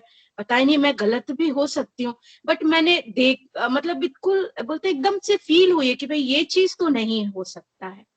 तो क्या ये मतलब ये फील करना, समझ में आना, मतलब क्या है, ये ऐसा हुआ है? नहीं बिल्कुल ठीक बात है, ये तो थोड़ा बहुत भी कल्टीवेटेड आदमी है उसको ये तो तुरंत महसूस हो ही जाना चाहिए। भाई यही चीज तो है जो आपको इन्फ्लेम करती है। अगर सच्ची के अंदर मेरे को माँ से प्रेम है और मैं आपको बोलता हूं कि हाँ ये करना चाहिए, उस बात में और एक बना के बोलना कि हाँ भगवान ही सब कुछ है, वो ही वरेण्य है। इसीलिए तो हम सारी कहानियां पढ़ते हैं कि पंडित जी खुद वहां बोल रहे थे कि ये उनका वर्णन कर रहे थे, जो अपन ने नाटक भी किया था कि इतनी बजे भोर में श्री कृष्ण आते हैं यहाँ, वो आते हैं, इनका ये रूप है। अब वो बेचारा डाकू तो इतना प्रभावित था, अरे इतने गहने अगर उन्होंने पहन रखे हैं, तो पंडित जी को पकड़ लिया, पंडित जी बताओ कहाँ है, उनका ठिकाना कहाँ है। अब पंडित जी को तो पता ही नहीं था कि ये कोई रियल चीज है। उस पंडित जी तो सोचते हैं कि कैसे भी इससे पिंड छुटाएं, तो कहते हैं ठीक है इस दिशा में चला जा, ये उनका रूप है, ऐसे ऐसे वो दिखेंगे, जो एक ट्रेडिशनली हम भागवत से या जिससे भी देखते हैं वैसा रूप का वर्णन कर दिया। अब उसकी इंटेंसिटी देखो, उसके कोई बैकग्राउंड नहीं, कोई दूसरी चीज नहीं, पर प्रिटेंस नहीं है। वो जाता है और वो कितनी कितनी कहानियां हैं, ये बिल्कुल ठीक बात है ये। और ये डिस्क्रिमिनेशन तो होना पहली चीज है। ये हम जीवन में सच्चे को गलत से कैसे अलग करें, पर मैं तो कह रहा हूं ये तो एक दूसरी बात है। पर हम अपने साथ, क्योंकि दूसरे को तो हमने पहचान लिया और हम उससे दूरी भी कर सकते हैं, या जिस जैसे हमको जो नेसेसरी उसके प्रति भाव अपनाना है या जो उसके लिए हमको करना है वो तो करना आसान है। पर सबसे मुश्किल बात है कि अगर वो व्यक्ति मैं स्वयं हूं तो इससे दूर कैसे चला जाऊं? उससे तो मैं दूरी कर सकता हूं या जो भी मैं निर्णय ले सकता हूं वो कर सकता हूं, पर खुद से तो मैं भाग के जा ही नहीं सकता। अगर ये प्रिटेंस मेरे अंदर हो तो इसलिए फंडामेंटली और पीछे जाने की जरूरत है कि हम कैसे समझें इसको, क्या है ये, आता कहां से है और प्रॉब्लम क्या है इसमें, किस चीज को दूषित करता है। इस बारे में क्या थोड़ा थोड़ा हम जान सकते हैं? इस बारे में कोई कुछ कह सकता है क्या? कीर्ति दीदी। हेलो हेलो भैया, हेलो नंद किशोर जी, हेलो हाँ नंद किशोर जी बोलिए। जी। मैं इसमें एक ये मैंने पढ़ा था, मदर एजेंडा शायद वॉल्यूम 3, जिसमें सतप्रेम को माता जी एक वार्तालाप में बताती हैं कि आश्रम के एक बहुत बड़े साधक, मैं नाम नहीं लेना चाहूँगा, उनके बारे में माता जी बताती हैं कि ये टीचर बनने का ढोंग करता है। तो ये सचमुच में जो आध्यात्मिक बातें करते हैं, जैसे मान लीजिए कि उदाहरण लीजिए कि अगर कोई चैत्य पुरुष के बारे में बता रहा है किसी को, और वो खुद चैत्य पुरुष के बारे में सज्ञान नहीं है, तो उसकी बातों में कितना दम होगा। जो व्यक्ति अपनी आंतरिक चीजों में नहीं है, ना उसको कुछ अनुभव है, और उन सब चीजों को व्याख्या पर व्याख्या किए जा रहा है, तो उसकी बातों में कितना आनंद आएगा और कितना उसकी बातों में दम होगी, ये मैं समझना चाहता हूँ। हाँ नहीं, ये तो बात ठीक है ही, आप जो कह रहे हो वो तो बात है ही, पर इसके साथ ही ये फैक्ट भी है कि जो भागवताचार्य हैं, आप देख रहे हैं कितनी भागवत चल रही है, और सारे ही तो पागल नहीं कह सकते आप, फिर भी उसमें पूरा जो देश है हमारा और विश्व में भी कितने लोग हैं जो उसके अंदर वो ही कथा इंतजार करते रहते हैं भी सबरी का प्रसंग आएगा। तो आप क्या ये कहेंगे कि वो भागवताचार्य जो है वो बहुत सिंसियर है? तो ये पैरामीटर्स एक्चुअल में तो ठीक है हम बात कर रहे हैं, पर चीज कोई और है। वो कोई ऐसी चीज है जो आपके जाने बिना इन माध्यमों से, वही पहले वाली बात आ गई, वो चेतना अपने आप, उसको जो रसास्वादन लेना होता है, जो सुनना होता है, वो किसी को भी माध्यम बना लेती है। ये ही सेम बात एक बार उनके साथ जो दिलीप कुमार रॉय हैं, ये श्री अरविंद के पत्रों में है, उन्होंने श्री अरविंद को पत्र लिखा, ये लिखते हुए कि मैं क्या हूं, ये तो मैं अपने बारे में थोड़ा बहुत तो जानता था कि मैं कितना गहरा हूं या क्या हूं, अपने मतलब सही रंग में अच्छे से जानता हूं मेरी प्रकृति के, कि मैं कितना बड़ा साधक हूं, पर मैं इतना बड़ा मक्कार हूं ये मेरे को आज आज पता चला। मैं खुद इतना डिप्रेशन में था कि मैं रोज ये प्लानिंग करता हूं आश्रम से भाग जाऊं। सामने से कोई ऐसे गणमान्य व्यक्ति आए, मैं खुद डिप्रेशन में जाने की बातें कर रहा, माँ ने मेरे को कहा कि जा उससे बात कर ले, और मैं उससे मिला और इतने जबरदस्त रूप से उसको मैंने कन्विंस किया कि इससे अच्छी तो जगह हो ही नहीं सकती। तो ये तो मैंने कर दिया और वो कन्विंस हो भी गई, पर अब आके मेरे को ये लगता है गुरु कि मेरे से ज्यादा मक्कार आदमी तो हो नहीं सकता, कि मैं खुद यहां से भागने की बात कर रहा हूं और मैं खुद ये बात कर रहा हूं। ये तो मतलब इस बारे में तो आज पहली बार मैं सचेतन हुआ कि मैं इतना मक्कार भी हूं, मतलब इतना प्रिटेंस भी है, ये आज मैं इस बारे में सचेतन हुआ हूं। तो श्री अरविंद उनको जो जवाब देते बहुत सुंदर जवाब है, हालांकि ये सारे जवाब ये रेगुलर में आपको पढ़ने चाहिए, मतलब जो उनके पत्र हैं बड़े मार्मिक पत्र हैं, और वो चीजों की जो गहराइयां हैं उन पे जाते हैं कि चीजें जितनी सिंपलिस्टिक हमको लगती हैं कि भाई ये सिंपल इतनी आसान है, वो वैसी नहीं है। वो कहते हैं जो तेरा भाग रिवोल्ट कर रहा है वो अलग है, और जिस भाग ने उसको कन्विंस किया वो बिल्कुल लॉयल है इस बात के प्रति, इसलिए वो कन्विंस हुई। तो इससे तो एक कॉम्प्लिकेशन और पैदा होके आ गया कि हमारे अंदर इतने इतने भाग हैं जिनकी इतनी इतनी सारी चीजें हैं, तो हम जो ये बात कर रहे हैं इसमें तो एक चीज और जुड़ गई। इसमें अब बताइए कि ये अब क्या कहें, क्योंकि उन्होंने कहा भी मेरे से ज्यादा मक्कार आदमी तो कोई नहीं है। मैं रोज यहाँ चिट्ठी लिख रहा आपको कि मेरा क्या काम है यहाँ, मैं जाने की कोशिश कर रहा, और माँ ने मेरे को कहा कि जा उसके ऐसी कोई समस्या है और आश्रम के बारे में बता, और मैंने उसको ऐसे कन्विंस किया, और वो तो अब मेरे को खुद को अपने ऊपर ऐसे लग रहा है यार ये क्या बात है, अपन ऐसे डबल स्टैंडर्ड्स वाले व्यक्ति हैं। तो श्री अरविंद उनको जो कह रहे हैं, अगर वो श्री अरविंद ये कह देते नहीं नहीं हाँ सब ऐसे हैं डबल स्टैंडर्ड्स वाले, प्रिटेंस वाले, तो ये रहस्य ही उजागर नहीं होता। पर आप ये देखिए कि आपकी आंतरिक चेतना एक चीज कह सकती है और आपकी अंतर जो है वो बिल्कुल अलग चीज कह सकती है। ये तो बड़ी इंटरेस्टिंग बात हो गई। तो फिर प्रिटेंस क्या, किसको कहें, मतलब क्या बात होगी, ये तो एक नया आयाम जुड़ गया इसके अंदर। इसीलिए मैं ये कह रहा हूं कि इसका थोड़ा मंथन करें तो बहुत इंटरेस्टिंग है। भाई लोग इनसिंसियर हैं, वो क्या कर रहे हैं क्या नहीं कर रहे, वो हमारा कंसर्न है ही नहीं। हमारे तो बस इतना है कि भाई थोड़ा बहुत इतना हमें डिस्क्रिमिनेशन हो, इतना डिसर्नमेंट हो, वो हर व्यक्ति में हो ही जाता है। एक बच्चे को भी पता होता है कि कौन उसको कितना क्या देने वाला है, वो एनर्जी लेवल सेंस कर लेता है। माँ उसको ऊपर से डांट रही है या वास्तव में आज वो गुस्से में है, कि अगर वो बाहर से यूं डांट रही है तो कितना भी उसको फटकारेगी डांटेगी वो एक अलग बात है, और एक्चुअल में जिस दिन वो गुस्से में है उस दिन वो कोई जरूरी नहीं है कि उतने शब्द काम में ले, बच्चा तुरंत सीधा हो जाता है कि हाँ आज माँ गुस्से में है। तो इसलिए ये चीज कुछ और है। तो हम भैया श्री अरविंद ने क्या रिप्लाई दिया, श्री अरविंद ने क्या रिप्लाई दिया वो तो बता दो। हाँ वही तो रिप्लाई बता रहा हूं मैं। श्री अरविंद ने उनको कहा कि ये कोई प्रिटेंस की या कोई डबल स्टैंडर्ड्स की बात नहीं है। जो भाग रिवोल्ट कर रहा है वो आपकी सतही चेतना है, जो चाहती है कि यहां आश्रम में नहीं रहना, और वो तो रिवोल्ट करेगी। तो जितना जल्दी तू प्रकाश में आ जाए, और द सूनर यू रियलाइज कि तेरी डेस्टिनी योगी होना है, उतना ही तेरे लिए शांति हो जाएगी। जितना तू रियलाइज कर ले इसको। हाँ तू टेम्परेरी अगर चाहता है रमणाश्रम में जा सकता है कुछ दिन के लिए, वृंदावन जाना चाहता है 2 दिन 3 दिन 4 दिन 5 दिन जा सकता है। यही बात कृष्ण प्रेम ने उनको कही कि टेम्परेरी आप कोई सेक्लूजन में या कोई कहीं जाना चाहते हो वो तो 2 दिन आप जा सकते हो, वो तो एक अलग बात है।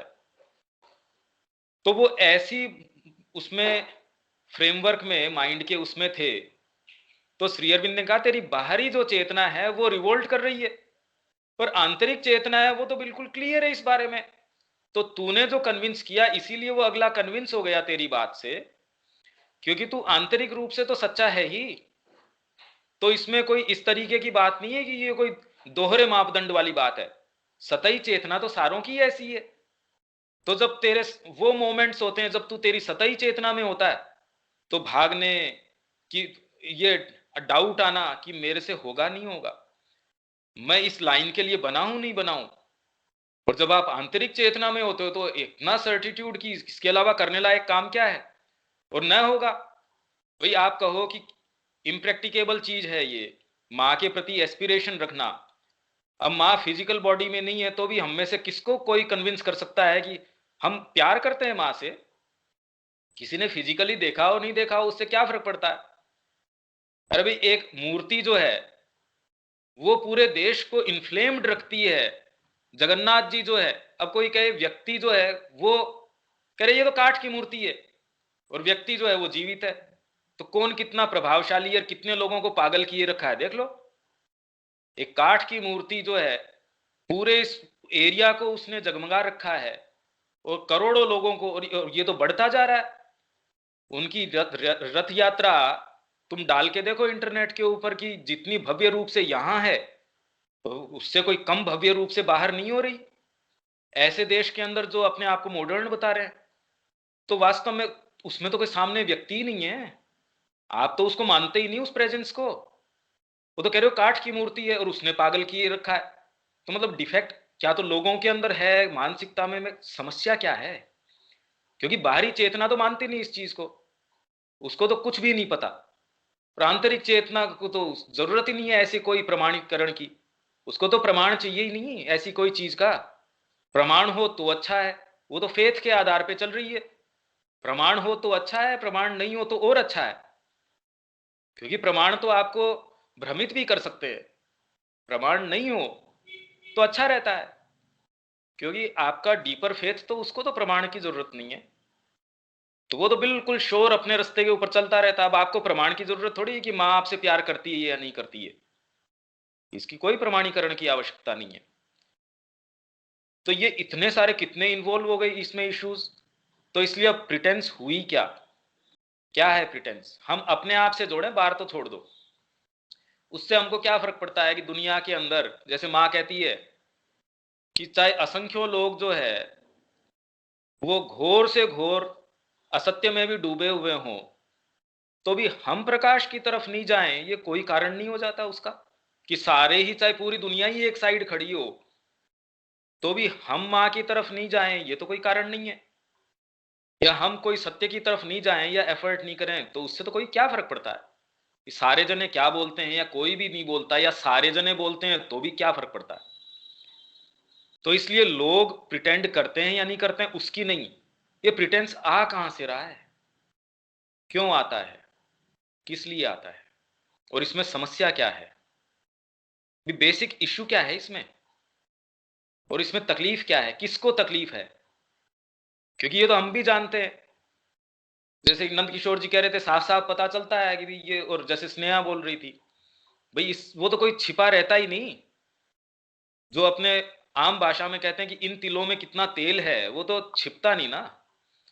आप कितना भी अपने मंसूबे बना लेंगे, जैसे ही आप अपने आप को कसौटी पे रखेंगे या आपको रखा जाएगा कसौटी पे, आप तुरंत पहचाने जाएंगे, आपका माप हो जाएगा, आप मापे जाएंगे। तो लोग प्रिटेंड भैया करते हैं नहीं। हाँ भैया एक प्रश्न है भैया। हेलो। हाँ हाँ भैया जैसे भी अभी नंद किशोर भैया बोल रहे थे कि अगर कोई साइकिक के बारे में बात करता है लेकिन उसको साइकिक का अनुभव नहीं है तो उसके बात में कितना दम होगा। तो भैया जैसे हम तो बहुत सारी चीजों को अनुभव नहीं किए हैं, जानते भी नहीं है, और जो माँ श्रेविंद जो लाइफ डिवाइन लाइफ की बात करते हैं, हम बहुत ही रेयर क्षणों में रेयर लोगों को बहुत सारी चीजें महसूस होगी। तो जो चीज हम अनुभव नहीं किए हैं तो क्या हम उसके बारे में चर्चा ही नहीं करें, उसके बारे में बात ही नहीं करें, उसके लिए अभिप्सा ही नहीं करें? तो मेरे को नहीं लगता कि ये चीज सही। ठीक है, मेरे को साइकी का अनुभव नहीं है, लेकिन बात करेंगे उसके बारे में, सोचेंगे, चिंतन करेंगे तो शायद कभी रियलाइज होगा। तो जैसे अभी भैया बोल रहे थे कि अगर कोई इसके बारे में बात कर रहा है, उसके बारे में कुछ बता रहा है, कह रहा है अनुभव, बिना अनुभव के, तो वो क्या बताएगा? तो ये चीज मेरे को समझ भी नहीं आ रही है। मतलब मैं इस चीज के फेवर में नहीं हूँ जो वो बात कह रहे हैं, क्योंकि माँ बोलती है कि हम करते करते सीखेंगे। जैसे हम कहते हैं कि ये मेरे को आ जाएगा तब मैं ये काम करूंगी, रसोई में मेरे को जब परफेक्ट रोटी बेलनी आएगी तो मैं रोटी बनाऊंगी, बट हम रोटी बनाना शुरू करेंगे तब हम एक दिन उस चीज को अच्छे से कर पाएंगे। एकदम से कैसे कोई चीज सीखेगा अगर नहीं, हम। ठीक कह रहे हो आप। इसमें देखो, आप जो कह रहे हो वो प्रक्रिया की बात कह रहे हो। आप सिंसियर हो कि मेरे को मैथ सीखनी है या कोई सब्जेक्ट सीखना है, आप फंडामेंटली उस बारे में सिंसियर हो सकते हो, तो आप उस टाइम ये थोड़ी प्रोफेस करोगे कि मेरे को ये मैथ्स आती है, और उसकी प्रक्रिया के अंदर जो जो नेसेसरी चीजें हैं वो सारी आप करने वाले हो। वो जो बात कर रहे हैं वो थोड़ी अलग बात कर रहे थे कि आप इतना प्रोफिशिएंटली उस बारे में एक्सपाउंड करते हो या इतना उसके बारे में विवेचन करते हो, जबकि आपको उस विषय में अनुभव नहीं होता। ठीक बात है। हम तो अनुभव गेन करने के लिए, और होगा या नहीं होगा, वही हम ये जो अध्ययन कर रहे हैं फिलहाल, ये हमको सारों को सबसे पहले तो ये जानने की जरूरत है कि हम ये कर क्यों रहे हैं।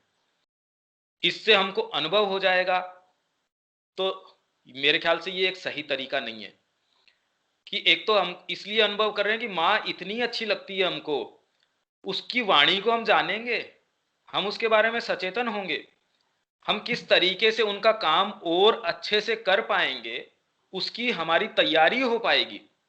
एक तो एटीट्यूड ये हो गया।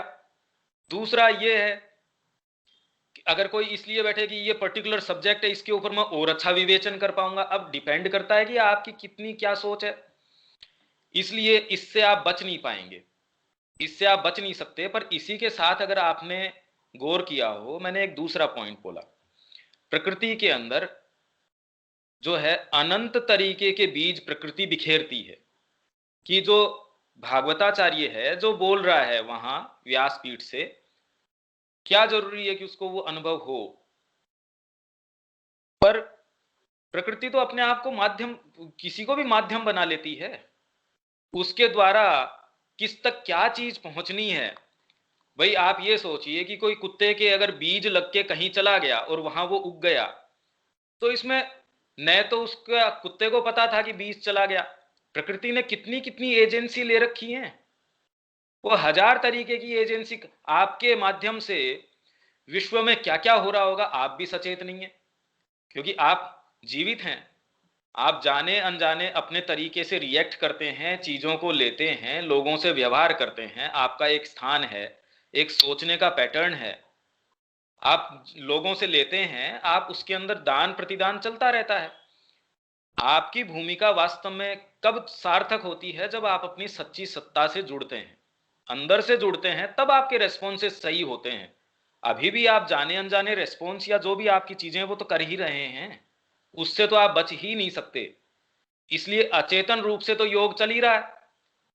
भाई विश्व में जो हिंदू धर्म में भी हम देखें कितनी मान्यताएं हैं, कितनी चीजें हैं, आप वास्तव में उनको समझाओ कि आप इसलिए जाके ये जड़ूला कर रहे हो, ये कर रहे हो, वो आप किसी को समझा सकते हो? फिर भी कोई ऐसी चीज है जो उनको बांधे हुए उन कल्ट से, उन सेरेमनीज से, कि आपको इस दिन ये, आप जैसे छठ पूजा है उसका ये है। अब धीरे धीरे उन्होंने, क्योंकि मेंटलाइजेशन होने के कारण, उसके कारण समझाते हैं जी इसके पीछे ये साइंटिफिक रीजन है। भाई अपन तो ऐसे ही सोच पाते हैं। अब वो कहते हैं कि गाय को म्यूजिक सुनाने से अच्छा दूध देती है, तो म्यूजिक की यूटिलिटी किसी स्थूल आदमी के लिए उतनी है कि वो गाय से ज्यादा दूध ले लेता है। अब उसको आप समझा सकते हो क्या? कोई जो ग्रोस आदमी है कि म्यूजिक की अपने आप में सुप्रीम यूटिलिटी भी है, परमात्मा से आपको एकाकार भी कर सकता है, उसको नहीं समझा सकते। पर फिर इसका मतलब म्यूजिक बंद थोड़ी कर देना चाहिए भाई, क्योंकि कोई ग्रोस आदमी है इसलिए म्यूजिक बंद कर देना चाहिए, ये भी नहीं है। तो सारी चीजें चलती रहती है, ये तो हमारे लिए है। इसीलिए मैं ये कह रहा हूं कि इस माध्यम से हम कुछ क्लियर हों अपने अंदर, तो इससे एक सबसे तुरंत फायदे वाली बात तो ये होगी कि इन भ्रांतियों के कारण जो जो चीजें क्रीप इन कर जाती है हमारे सरेंडर में, हमारी समझ में कई ऐसी चीजें हैं जिन्होंने स्थान बना रखा है और आराम से वो उसमें रह रही हैं। जैसे ही हमारा ये डिस्क्रिमिनेशन, ये चीजें, ये जो हमारी बुद्धि है, ये जैसे ही प्रखर होती है, वो इनकन्वीनियंट महसूस करेंगी कि भाई अब तो प्रकाश आना शुरू हो गया। क्योंकि आप तुरंत क्वेश्चन करेंगे बाहर क्या हो रहा है, उससे पहले तो आप अपने घर के अंदर क्या कर रहे हैं या उसमें क्या अनियमितता है, उनके अंदर नियमन लाने की कोशिश करेंगे। इसी के लिए हम ये सारा अध्ययन कर रहे हैं। बाहर के लिए हम जजमेंटल हो जाएंगे, वो है गलत तरीका। हम विवेक शक्ति रखेंगे, वो अलग है। जजमेंटल हो जाएंगे, वो अलग है। इन दोनों में भेद करो। अरे मेरे लिए हेल्थ के लिए ये अच्छा है, ये बुरा है, ये डिस्क्रिमिनेशन तो होना जरूरी है, नहीं तो मेरे जीवन की रक्षा हो ही नहीं सकेगी। पर ये भोजन अपने आप में ही बुरा है या ये भोजन अपने आप में ही अच्छा है या बुरा है, ये जजमेंट हम नहीं करेंगे। हम धीरे धीरे और मैच्योर हो जाएंगे कि चीजें अपनी जगह सारी ही अच्छी हैं। अरे भाई गाय के जो खाने की चीज है, आप कहते हो वो चीज ही बुरी है, तो फिर गाय तो भूखी मरनी शुरू हो जाएगी। पर आप उसके साथ में ये कहते हो खाने लायक की चीज ये है, आप रोज अपने वो सेवन करना शुरू करो, क्या क्या रहेगा आपका? तो अपने स्थान पे ही सही हो सकती है। तो डिस्क्रिमिनेशन में और जजमेंटल होने में ये बड़ा अंतर है। तो ये सारी चर्चा का एकमात्र जो उद्देश्य है, या एटलीस्ट कम से कम उसका एक आउटपुट ये होगा या आउटकम ये होगा कि हम ये डिस्क्रिमिनेशन थोड़ा रख पाएंगे और हम जो अपना, जो माँ के प्रति हमारा भाव है, उसको और प्रखर तरीके से चरितार्थ कर पाएंगे। एकमात्र हमारा उद्देश्य इसमें कोई पांडित्य पैदा करना नहीं है, क्योंकि सच्चा पांडित्य तो यही है कि हम कितना ज्यादा रूप से अपने आप को उनको दे पाएं। और ये हमारे सारों की यात्रा है, इसमें कोई आगे पीछे की, ऊपर नीचे की बात नहीं है। भाई कोई गलत भी कह रहा है तो ये सारों के लिए फायदा है। ये चाबी ताले में लगेगी, ये तो एक ज्ञान है, पर इस आपके पूरे उस जो चाबी का गुच्छा है, अगर उसके अंदर 10 चाबियां हैं, ये उसमें नहीं लगेंगी, ये ज्यादा बड़ा ज्ञान है। तो आप खाली ये क्यों सोचते हैं कि ये पता होना कि वो 10 नहीं लगेंगी, अरे वो भी ज्ञान है। तो ये सारों से सारी चीजें आपके कि सही लाइट में कैसे देखना चाहिए, तो इसमें कोई घबराने की बात नहीं है। इस चर्चा के अंदर भाई एटलीस्ट अपने को मौका मिलेगा एक दूसरे को समझने का, या उस अपन किस तरीके से उस चीज को समझते हैं उस पे और दूसरे व्यूज भी तो आ जाएंगे। तो अच्छा है अपने आप को ही एनरिच करने का। हम जो एक छोटे दायरे में सोचते हैं उसमें कितनी सारी चीजें आके और उसको एनरिच कर देंगी। तो ये तो बहुत सुंदर तरीका है। और अभी भी हम इसमें विषय में नहीं गए हैं, अभी ये कोई टॉपिक अपना खत्म नहीं हुआ, अपना प्रश्न तो वहीं का वहीं स्टैंड करता है। तो इस बारे में अब कोई बात की, ये प्रिटेंस आखिर चीज क्या है, क्या प्रिटेंस, प्रॉब्लम क्या है इसमें, करती क्या है ये। कीर्ति दी आप कुछ बोलना चाहेंगे इसमें? भैया लग रहा है कुछ नहीं आता जो आप बता रहे हैं, सिर्फ ग्रहण हो रहा है। प्रिटेंस मतलब फॉल्सुड ही हो गया ना, हम भुलावे में रहते हैं अपनी शुद्र। आपने जो बताया एक सूक्ष्म वातावरण मतलब आप आसपास क्रिएट कर लिया। आपने इतने सुंदर तरीके से बताया डिसर्नमेंट और जजमेंट का फर्क। एक तो ये एबिलिटी आ जाएगी तो रास्ता स्मूथ होना शुरू हो जाएगा। और दूसरा आपने बताया कि जैसे हमारे सेट व्यूज और विचार हो जाते हैं तो उसमें जब प्रकाश आएगा तो खलबली तो मचने वाली ही है ना। तो ये चीजें अभी पकड़ पा रही हूँ। नंद किशोर जी कुछ बोलेंगे इसमें? बिल्कुल वही जो माता जी बता रही हैं कि ये जो टीचर बनने का जो ढोंग करते हैं, इससे बड़ा खतरनाक चीज और कोई नहीं हो सकता। मैं इसी चीज को ये है कि ये कैसे हम टीचर बनने की ढोंग करते हैं और ये कैसे खतरनाक ठीक होता बात है। अपन तो ये कह रहे हैं कि इसमें समस्या क्या है, और मतलब इसमें अपन कैसे बच सकते हैं, या ये समस्या हमारे साथ कैसे रिलेट करती है, हमारे साथ ये कैसे ये समस्या रिलेट करती है, क्योंकि वही हमारे लिए फ्रूटफुल है। बाहरी उदाहरण भी उतना ही फ्रूटफुल होता है जितना कि वो हमारे से संबंधित होता है, और हम उससे क्या ग्रहण कर सकते हैं, बाकी दुनिया में प्रिटेंड कर रहे हो या नहीं कर रहे हो। भाई ये अगर अवगुण या एक ऐसी चीज अगर मेरे अंदर से नहीं जाती और सारी दुनिया भी सही हो जाती है तो भी मेरे क्या फर्क पड़ेगा उससे। और अगर सारी दुनिया भी हो जाती है या इसमें बिल्कुल प्रिटेंस के अंदर, तो भी कोई कारण नहीं है कि मेरे को इससे बाहर नहीं निकल जाना चाहिए या इस बारे में सचेतन नहीं हो जाना चाहिए। तो हमारे से ये कैसे रिलेट करती है, इसमें क्या क्या चीजें हैं, जैसे कितनी सारी चीजें देखो इसमें से आ रही है ना, कितने इश्यूज इसके साथ साथ, क्योंकि एक सीधी सिंपल सी चीज लगती है, हाँ हाँ हाँ, हमको लगता है बिल्कुल, इसीलिए तो हम पढ़ते हैं, हमको बिल्कुल बिल्कुल ठीक है, माँ ने कहा ऐसा कहा। अरे भाई माँ तो ठीक ही कह रही है, माँ थोड़ी कोई हम उस पर क्वेश्चन कर रहे हैं। हम क्या ग्रहण कर रहे हैं, हम क्या समझ रहे हैं, उस पर तो हम कभी क्वेश्चन करते नहीं, और कभी उस पर कोई क्रॉस क्वेश्चनिंग होती नहीं कि आप जो समझ रहे हो क्या वास्तव में समझ रहे हो या नहीं समझ रहे हो। जो रिसीवर है वो अगर बिल्कुल एश्योर्ड हो कि मैं जो रिसीव कर रहा हूं वो ही ट्रांसमिशन हो रहा है तो गड़बड़ी है। पहले ये तो हम जाने कि वास्तव में मैं जो रिसीव कर रहा हूं वो ही ट्रांसमिट हो रहा है या नहीं हो रहा, कि वहां से जो वाणी आ रही है। तो यही जो गीता के अंदर प्रस्तावना जो श्री अरविंद ने लिखी, बड़ी जोरदार बात थी उसके अंदर। वो कह रहे गीता की जो जितनी भी टिप्पणियां या जितनी भी टीकाएं हम पढ़ते हैं विश्व के अंदर, जो भी प्रामाणिक लोगों की, जो तो रोज टीकाएं और टिप्पणियां होती हैं उसके ऊपर, जितने भी दिग्गज लोग हैं, शंकराचार्य जी हैं या जितने भी लोग हैं, उनकी टिप्पणियां पढ़ने में सबके जो एक चीज कॉमन है कि वो कोई भी एक दूसरे से एक मत नहीं है। ये सब में कॉमन चीज है, सब एक दूसरे को रिफ्यूट कर रहे हैं या खंडन कर रहे हैं, और किसके लिए, अपनी बात का मंडन करने के लिए, उसको एस्टेब्लिश करने के लिए। और आधार क्या है, वही गीता। कितनी जोरदार बात है, इससे अच्छा उदाहरण हमको और क्या चाहिए कि वो ही टेक्स्ट, एग्जैक्टली सेम किताब, और जिसके अंदर अगर ऐसे दिग्गजों जो कि पिलर्स हैं हमारी संस्कृति के, जिनके जो एक्सपीरियंसेस हैं या जो अनुभव हैं, वो तो स्टैंडर्ड्स हैं अपने आप में। वो अगर इतनी विभिन्न तरीके की बातें या टिप्पणियां गीता के ऊपर कर सकते हैं, तो आम व्यक्ति तो बच ही कैसे सकता है उससे। तो अपनी टीका में श्री अरविंद ने जब ये एसेज में लिखा, एसेज ऑन द गीता के अंदर, कि सारों की जो है कॉमन जो जो कैरेक्टरिस्टिक, सब में एक मत जो हैं, सारी की सारी टिप्पणियां एक चीज में एक मत हैं, कि किसी से भी एक मत नहीं होने में एक मत है, कि वो किसी से भी एक मत नहीं है। एक तो कहता है नहीं नहीं गीता के अंदर कर्मयोग ही है, दूसरा कहता है नहीं नहीं इसके अंदर तो ये वाला योग है, तीसरा कहता है नहीं गीता के अंदर तो ये वाली बात कह रहे हैं, चौथा कह रहा है इसके अंदर तो अगर सारी बात, वो तो खाली सांख्य को ही प्रधानता दे रहे हैं, तो दूसरा कह रहा नहीं सांख्य भी क्वालिफाइड तरीके का सांख्य, और हजारों तरीके के, और वो श्री अरविंद कह रहे सारे जितने भी एक्सपीरियंसेस हैं सब ट्रू हैं। ये भी जोरदार बात है। तो इसलिए जहां तक प्रिटेंस की बात थी, कोई प्रिटेंस भी नहीं है। मतलब ये कहें कि वो झूठ है, झूठ नहीं है। अरे भाई, परमात्मा को देखने के अनंत तरीके क्यों नहीं हो सकते?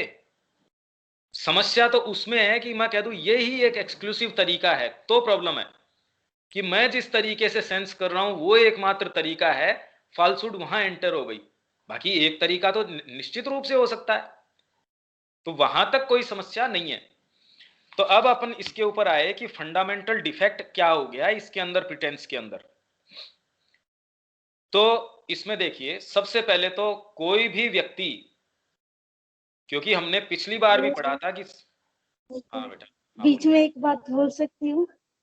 अभी आप समझा रहे थे, जैसे बता रहे थे कि जो गीता को लेकर जो एग्जाम्पल देख रहे थे, सबने अलग अलग कमेंट्रीज दी और बेस गीता ही रखा। तो भैया जब हम आचरण की किताबें पढ़ते हैं तो जो हमारे सबके अलग अलग अनुभव होते, अगर हमने बिल्कुल सही दृष्टिकोण से, बिल्कुल राइट स्पिरिट में और राइट एटीट्यूड में उस चीज को पढ़ा है, माशरविंद के वर्क्स को, तो मैं भी उसी जगह, मतलब उसी अंडरस्टैंडिंग पे अराइव करूंगी जहां दूसरे लोग अराइव हुए हैं। तो वो मतलब ये कह सकते हैं, मे भी हो सकता है, हो सकता है, मे भी, पर आपका एक पर्टिकुलर आउटलुक है, उसको कोई एब्रोगेट नहीं कर सकता, उसको कोई हटा नहीं सकता। इसीलिए पत्रों के अंदर एक को श्री अरविंद कहते हैं कि बाहरी काम करो, और दूसरे को श्री अरविंद कहते हैं नहीं नहीं मेडिटेशन करो, तीसरे को तीसरे तरीके की सलाह देते हैं उसी आश्रम में रहते हुए। वही डिवाइन लाइफ के सारे साधक हैं, वो ही आश्रम, वो ही चीज, सारे जने। एक को परमिशन है कि बिना किसी परमिशन के आप जो डाइनिंग हॉल है उसमें आप बिना किसी पूर्व सूचना के आप अपने आदमियों को ला सकते हो, 10 जनों को, 20 जनों को, 50 जनों को। और दूसरे को है कि पहले 10 दिन पहले सूचना करोगे, नहीं एक जना आप साथ में नहीं लेके आ सकते। तो क्या उनके साथ अलग अलग व्यवहार था उनका? कोई गहरा प्रेम या कम गहरा प्रेम, ऐसा कुछ नहीं था। सबकी अपनी अपनी तरीके की उसकी डिमांड है, आत्मा की, बाहरी प्रकृति की। आप उस तरीके से सोचे समझे बिना रह ही नहीं सकते। हाँ, कॉमन स्तर के ऊपर आप जो भ्रातृत्व है, जो आपके जो सेंस ऑफ फ्रेटर्निटी है, वो आपके हृदय के ऊपर आ सकती है, तब आप समान हो। हम सारे कॉमन ग्राउंड पे किस पे आते हैं? हम सब माँ के बच्चे हैं, देखो तुरंत एकजुट हो जाते हैं हम। पर शरीर के रूप से मैं कहूं मैं और स्नेहा एक ही हैं, तो ऐसे तो नहीं हो सकता। या इंद्रियों के रूप में हम एक ही हैं, या जितना हम गहरे जाते जाते हम एक रूप हो सकते हैं, और जितना ही हम बाहर आते हैं वैसे हम तो अलग अलग हैं मैनिफेस्टेशन के अंदर।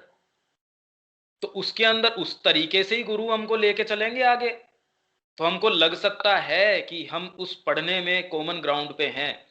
पर इसमें भी ये चीज मैं सुबह भी मैंने इसको पढ़ते ही आई थी और तुमको कन्वे करना चाह रहा था, इसीलिए मैं ये कहता हूं कि कल्टीवेशन जरूरी है। मैं कई सालों से, और क्योंकि एक सौभाग्य रहा कि काम ही मेरा ये रहा, माँ का जो ये कि पब्लिकेशन का और का जो ये काम है, उसके कारण उसके अंदर की अंदर बैठना, प्लस जो अंकल जी बोल रहे हैं उस बात का ट्रांसक्रिप्शन करना, वो आपको मजबूर कर देता है एक एक शब्द को और उस शब्द की गहराई को हूबहू वहां तक, उस अनुभव को क्योंकि वो शब्दों को नहीं लाना है, उस अनुभव को शब्दों में पिरोना है। वो तब हो सकता है जब आप पहले तो उन शब्दों के माध्यम से, शब्द तो मानो एक ऐसा एक पर्दा मात्र है या एक संकेत मात्र है, क्योंकि शब्द तो वास्तव में सिंबल हैं। अभी जो भी मैं शब्द काम में ले रहा हूं वो एक तरीके से वो एक संकेत मात्र हैं, जिनके माध्यम से आप मैं जिस विचार को देना चाह रहा हूं उस तक जाने की कोशिश कर रहे हैं, या जिस अनुभव को देना चाह रहा हूं वहां तक जाने की कोशिश कर रहे हैं। तो ये परम सौभाग्य रहा, मां की बड़ी कृपा रही कि ये काम ही ये रहा शुरू से। इसलिए मैं इंसिस्ट इतने दिनों से ये कर रहा हूं कि जो अपनी क्लास है, जैसे आप बार बार मैं क्यों पूछ रहा हूं, क्योंकि मैं अभी तक ये पा रहा हूं कि जैसे आप समझ रहे हैं वो एक तरीके से समझ रहे हैं। जब उसको मैं कहता हूं कि एटलीस्ट मैं सही कह रहा हूं या नहीं कह रहा हूं वो तो एक अलग बात है, पर कम से कम मैं जो कह रहा हूं वो चीज तो मैं जानता हूं कि मैं ये आइडिया दे रहा हूं। जब आप उस आइडिया को कैसे रिसीव करते हैं और वापस बोलते हैं, उसको शब्दों में फ्रेम करते हैं, तो तुरंत मैं ये कह सकता हूं कि ये तो आइडिया मैंने नहीं दिया था। तो इससे कल्टीवेशन होना शुरू हो जाता है। तो इसलिए साइंस में भी आप कहते हैं मेरे बहुत वेल मीनिंग पर्सन हूं, मेरी बहुत अच्छी भावना है, तो भी आपको अगर सुई भी नहीं लगानी आती है तो आपको इंजेक्शन कोई नहीं लगाने देगा। आप कितने भी अच्छी चेतना में होंगे, कुछ भी होंगे, आपको कोई इंजेक्शन हाथ में नहीं देगा कि चलो ये, चाहे गरीब आदमी होगा या मैं कह रहा हूं कोई कैसा भी एकदम ऐसा है कि मरने वाला है, तो भी आपको थोड़ी देगा कि चल इस पे एक्सपेरिमेंट कर ले। तो ये फील्ड अलग है, इसमें कल्टीवेशन बहुत ज्यादा जरूरी है। चेतना तो उसके साथ साथ शामिल हो ही जाती है, पर इस कल्टीवेशन को आप इस बहाने से और गौण नहीं बता सकते। इसीलिए मैं बार बार आपको इंसिस्ट क्यों कर रहा हूं, क्योंकि आप सोचते हैं कि आप ऐसा समझ रहे हैं, जैसा भी आप समझ रहे हैं, पर मैं जानता हूं कि उसमें, और जो एटलीस्ट जितना विचार मैं दे रहा हूं उसमें एक बहुत बड़ी खाई है।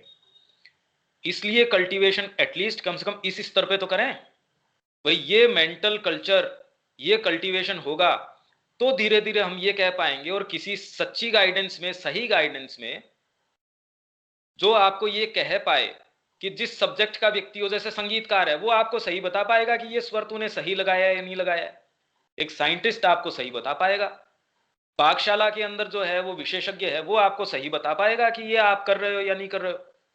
तो छोटे छोटे फील्ड ये बाहरी हैं, उसके अंदर अगर गुरु की आवश्यकता है तो ये तो मतलब आप कोई कल्पना ही नहीं कर सकते कि आप कहें कि मेरी बहुत अच्छी चेतना है, भावना है, जो भी आप कहें, ये लगभग असंभव है। इसके लिए सही गाइडेंस, सही चीज के अंदर और रिगरस कल्टीवेशन बहुत ज्यादा जरूरी है। और फिर भी अंत तक भी आप श्योर नहीं हो सकते कि आपकी बाहरी प्रकृति आपको बेवकूफ न बना रही हो। ऐसी जब हम सिचुएशन के अंदर हैं तो उसमें तो हर पग हमको फूंक फूंक के बहुत ही ध्यान से, और अगर आपके ऊपर ये दायित्व दे दिया जाए अनुवाद करने का कि एक बुकलेट है या एक लेख है, उसमें श्री अरविंद की एक पैसेज है, उसको आपको अनुवाद करना है। अब आपके ऊपर दायित्व ये हो गया, क्योंकि लोग तो पढ़ेंगे ये सोचेंगे श्री अरविंद ने ऐसा कहा है। भाई उन्होंने इंग्लिश में कहा होगा, पर हम हिंदी में पढ़ रहे हैं, वो ये थोड़ी पढ़ेंगे कि स्नेहा ने ऐसा कहा है या अमुक व्यक्ति ने ये कहा है। आप सोच सकते हैं कितना बड़ा दायित्व आ जाएगा आपके ऊपर। तुरंत आप ये कहेंगे नहीं, इस बारे में तो मैं चाहे कितना भी श्री अरविंद से प्रेम करता हूं, कुछ भी करता हूं, इसके लिए तो बड़े गंभीर तैयारी की इसके लिए आवश्यकता है, नहीं तो एक बहुत बड़ा अपराध हो जाएगा। क्योंकि श्री अरविंद को लोग तो सोचेंगे हम श्री अरविंद को पढ़ रहे हैं। तो अब आप समझ रहे हैं कि तैयारी की क्यों आवश्यकता है। जैसे ही आप इस विषय में आते हैं, इस बात में आते हैं, हम ये नहीं कह सकते कि हम जैसे पढ़ रहे हैं आपको। इसीलिए मैंने पहले दिन जब ये क्लास शुरू हुई थी उससे पहले ही मैंने कहा कि मेरा कोई डिस्कोर्स का उसका कोई मंतव्य नहीं है, इसमें कोई इच्छा नहीं है कि बोरिंग काम है वो। अपना तो काम ये है कि हम वास्तव में उनकी वाणी को एटलीस्ट कम से कम ये डाउट हमारे ऊपर करना शुरू करें कि हम जैसे समझ रहे हैं उसमें क्या क्या कमियां हो सकती हैं, कि ये डाउट्स तो आने ही चाहिए। तो हम धीरे धीरे और सतर्कता से, देखो हम छोटा छोटा पैसेज है उसको कितनी सतर्कता से जब पढ़ते हैं तो लगता है पूरी दुनिया आ गई इसके अंदर। तो छोटा सा पैसेज था पर इसके अंदर तो सारी फिलोसॉफी आ गई मां श्री अरविंद की, क्योंकि सारी चीज होगी उसके अंदर। आप किसी को कोई भी बात कहेंगे तो आपका पूरा व्यक्तित्व उसके पीछे शामिल होगा। तो इसलिए अभी अपना टॉपिक यहीं स्टैंड करता है। अपन अगली बार सारों की इसके ऊपर, ये अच्छा है कि कोई इनपुट अपने अभी तक इस पे नहीं आए हैं, तो अपन सारे फ्रेश हैं इस बारे में।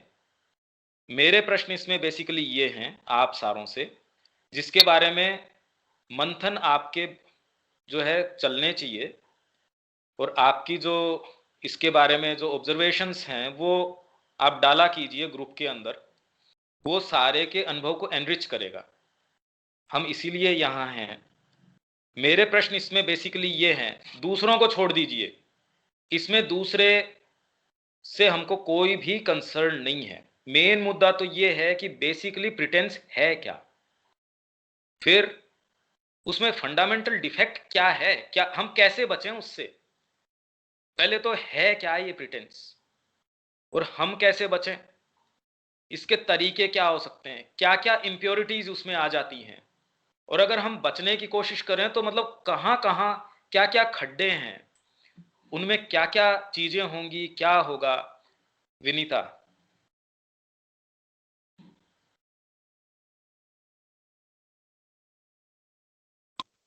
भैया मुझे थोड़ा सा जो समझ में आ रहा है, तो मैं यही कहूंगी कि जब ये क्लास स्टार्ट हुई थी तब ये था कि क्लास करनी है, इतना मेरा जो भी चीजें आई हैं, लेकिन ये कभी नहीं था कि मैं इतनी सीरियसली इसको लूंगी, क्योंकि मेरे जब भी क्लास हुई तो हमको यही लगता था कि ये सारी चीजें ऑलरेडी पढ़ी हुई हैं, ये सारी चीजें तो हमको पहले से भी करवा रखा है, तो क्या नेसेसिटी है इन सब चीजों की।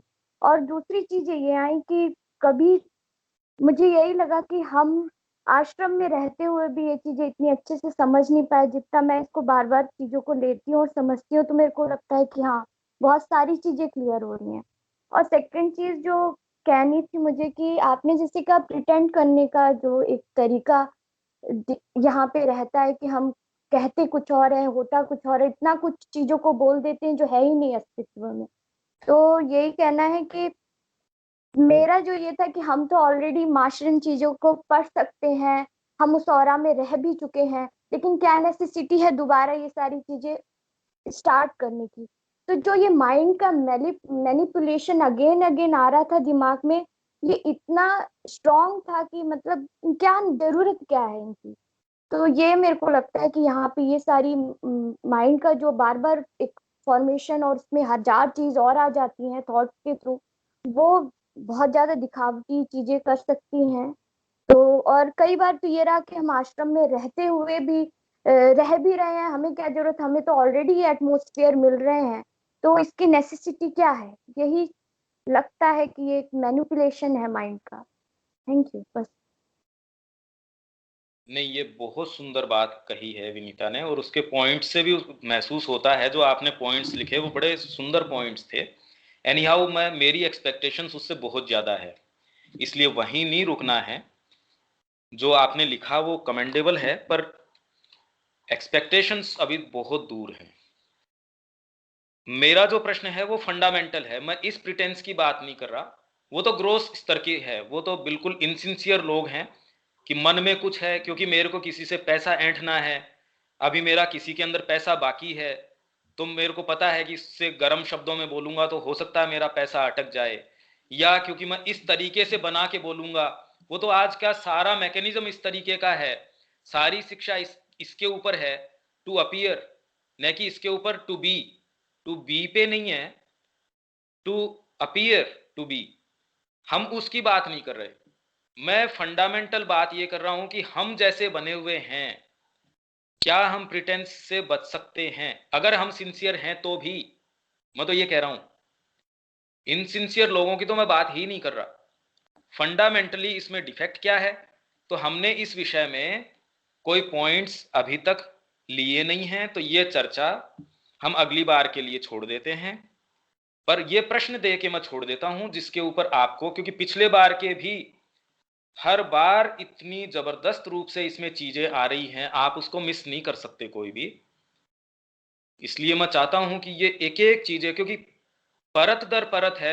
ऐसा नहीं है कि वो पीछे टॉपिक खत्म हो गया, क्योंकि वो टॉपिक नहीं है भाई। कोई तो क्रम से अपने को पढ़ना पड़ेगा, कुछ तो करना पड़ेगा, पर अपने आप में वास्तव में कोई टॉपिक ऐसा नहीं है। क्योंकि हमने चेतना के बारे में अगर समझ लिया तो ये बात भी समझ में आएगी, जीवन के मूलभूत चीजों को समझ लिया ये भी समझ में आएगी, एक चीज का प्रकाश हुआ दूसरे में भी काम में आएगा। आपको अगर कला का ज्ञान आता है तो ये थोड़ी कि आप कोई एक पर्टिकुलर चीज को देखोगे तो ही वो कला आपकी इफेक्टिव होगी, दूसरे को हो जाएगी तब वो कला नहीं रहेगी। वो तो एक बेसिक आपका रियलाइजेशन है, आपका एक फंडामेंटल कोई अकम्प्लिशमेंट हो गया। तो ये सारों से मेरी एक रिक्वेस्ट है, क्योंकि एक्चुअल में हम इसमें फंडामेंटल काम करना चाहते हैं। लोग क्या कर रहे हैं क्या नहीं कर रहे हैं हमको इससे कोई मतलब नहीं है। हम अपनी सिंसियरिटी के कारण, और हम बिल्कुल हमारी प्यास सच्ची है, हम ये चाहते हैं कि उस सच्ची प्यास के कारण, और हम जितना कर सकते हैं वो कम है हमेशा ही। तो इसके जो पॉइंट्स हैं कि वास्तव में एक तो पिछली बार के पॉइंट्स सारों के बाकी हैं, जिन जिन के बाकी हैं उनके पॉइंट्स बनाने का तरीका इसके अंदर ये है कि जितना मैंने कहा उसका बिल्कुल हूबहू पहले तो आप उसको नोट डाउन कि ये पॉइंट्स और इस क्रम से जहां से शुरू हुई क्लास इस क्रम से ये विचार आए, फिर उसके आधार के ऊपर आपके इसमें क्या जीवन से आप जोड़ पाते हैं, क्या चीजें हैं। ये ऐसी कोई, क्योंकि आध्यात्मिकता को सामान्यतः कोई ऐसी हवा के अंदर चीज बता दिया जाता है, लोग डर जाते हैं। ऐसी कोई चीज नहीं है। अगर आप ये रिलेट कर पाएंगे तो एटलीस्ट तुरंत में आपका जो दायरा है, आपका जो कंसेप्शन है लाइफ के बारे में, इवन आध्यात्मिकता के बारे में, आपको बिल्कुल लगेगा करने लायक काम ही यही है। क्योंकि आध्यात्मिकता अभी उन्होंने ऐसा कर लिया जो बिल्कुल, जो आप तुरंत हो उससे उछल के कि आप कोई ऐसी कोई उत्तुंग कोई पहाड़ है उस पे बैठ जाओ तो तुरंत आदमी कह देता भाई ये छलांग तो मेरे से नहीं लगाई जाएगी। सबसे मोटी प्रॉब्लम ही यही है। इसलिए लोग कहते भी मैं तो नहीं कर पाऊंगा। आपको अगर ये कहे 10 मंजिल पे या 1 मंजिल पे भी छलांग लगा दो, आप कहते भी मेरी तो ये कैपेबिलिटी नहीं है। पर आध्यात्मिकता ऐसी कोई चीज नहीं है। तो अब जैसे हम माँ को पढ़ रहे हैं तो एक एक परत हमारी खुल रही है, और ये बिल्कुल लॉजिकल और रीजनेबल बात लगती है कि हाँ ये बिल्कुल ठीक बात है। तो चेतना में जो विकास है वो ही एकमात्र करने लायक काम बचता है। तो आप इस तरीके से पॉइंट्स बनाएंगे, और उसके बाद में आप उस बारे में क्या सोचते हैं पहले ही आपको उसमें ज्ञान नहीं देना है। या आपके जो नोशंस बने हुए हैं, जनरली मैं ये देखता हूं कि वो नोशंस को फेंक के आदमी ये सोचता है कि हाँ मैंने मेरा काम कर दिया, या उसको समहाउ शॉर्टकट करके उसको लगता है हाँ बस इतना करने से। अरे भाई इतना करने से क्या मतलब है? आप उसको जीवन मरण का प्रश्न सोचो कि आपके लिए आपका लाइफ और डेथ इस पे निर्भर करती है कि आप ये लिख पा रहे हो। वो सिंसियरिटी एक नेसेसरी वातावरण पैदा करेगी, वो लिखने से ज्ञान नहीं आएगा। हाँ, पर नेसेसरी एनवायरनमेंट पैदा कर देगी जिसके अंदर से जो जितना नेसेसरी ज्ञान है उसको आने का चांस मिल जाएगा। आप बीज को थोड़ी मजबूर कर देंगे कि उसमें से आप पर्टिकुलर यही वाला पेड़ पैदा करेंगे। हाँ, आप उसको नेसेसरी कंडीशंस जो भी उसकी है, मोस्ट फेवरेबल कंडीशंस दे सकते हैं। तो आपके अंदर से वो चीज कैसे आएगी, उसके लिए मोस्ट फेवरेबल कंडीशन यही है कि आप अपने आप को एकदम फोकस करके कि ये आपके जीने मरने का प्रश्न है। जब तक ऐसा नहीं होता तब तक इसका मतलब अभी अपन प्रोसेस में है, पूरा हो नहीं पा रहा। तो यहां अपन इसको कंक्लूड कर सकते हैं। कोई बात हो तो ले लेते हैं, नहीं इसको यहीं छोड़ सकते हैं।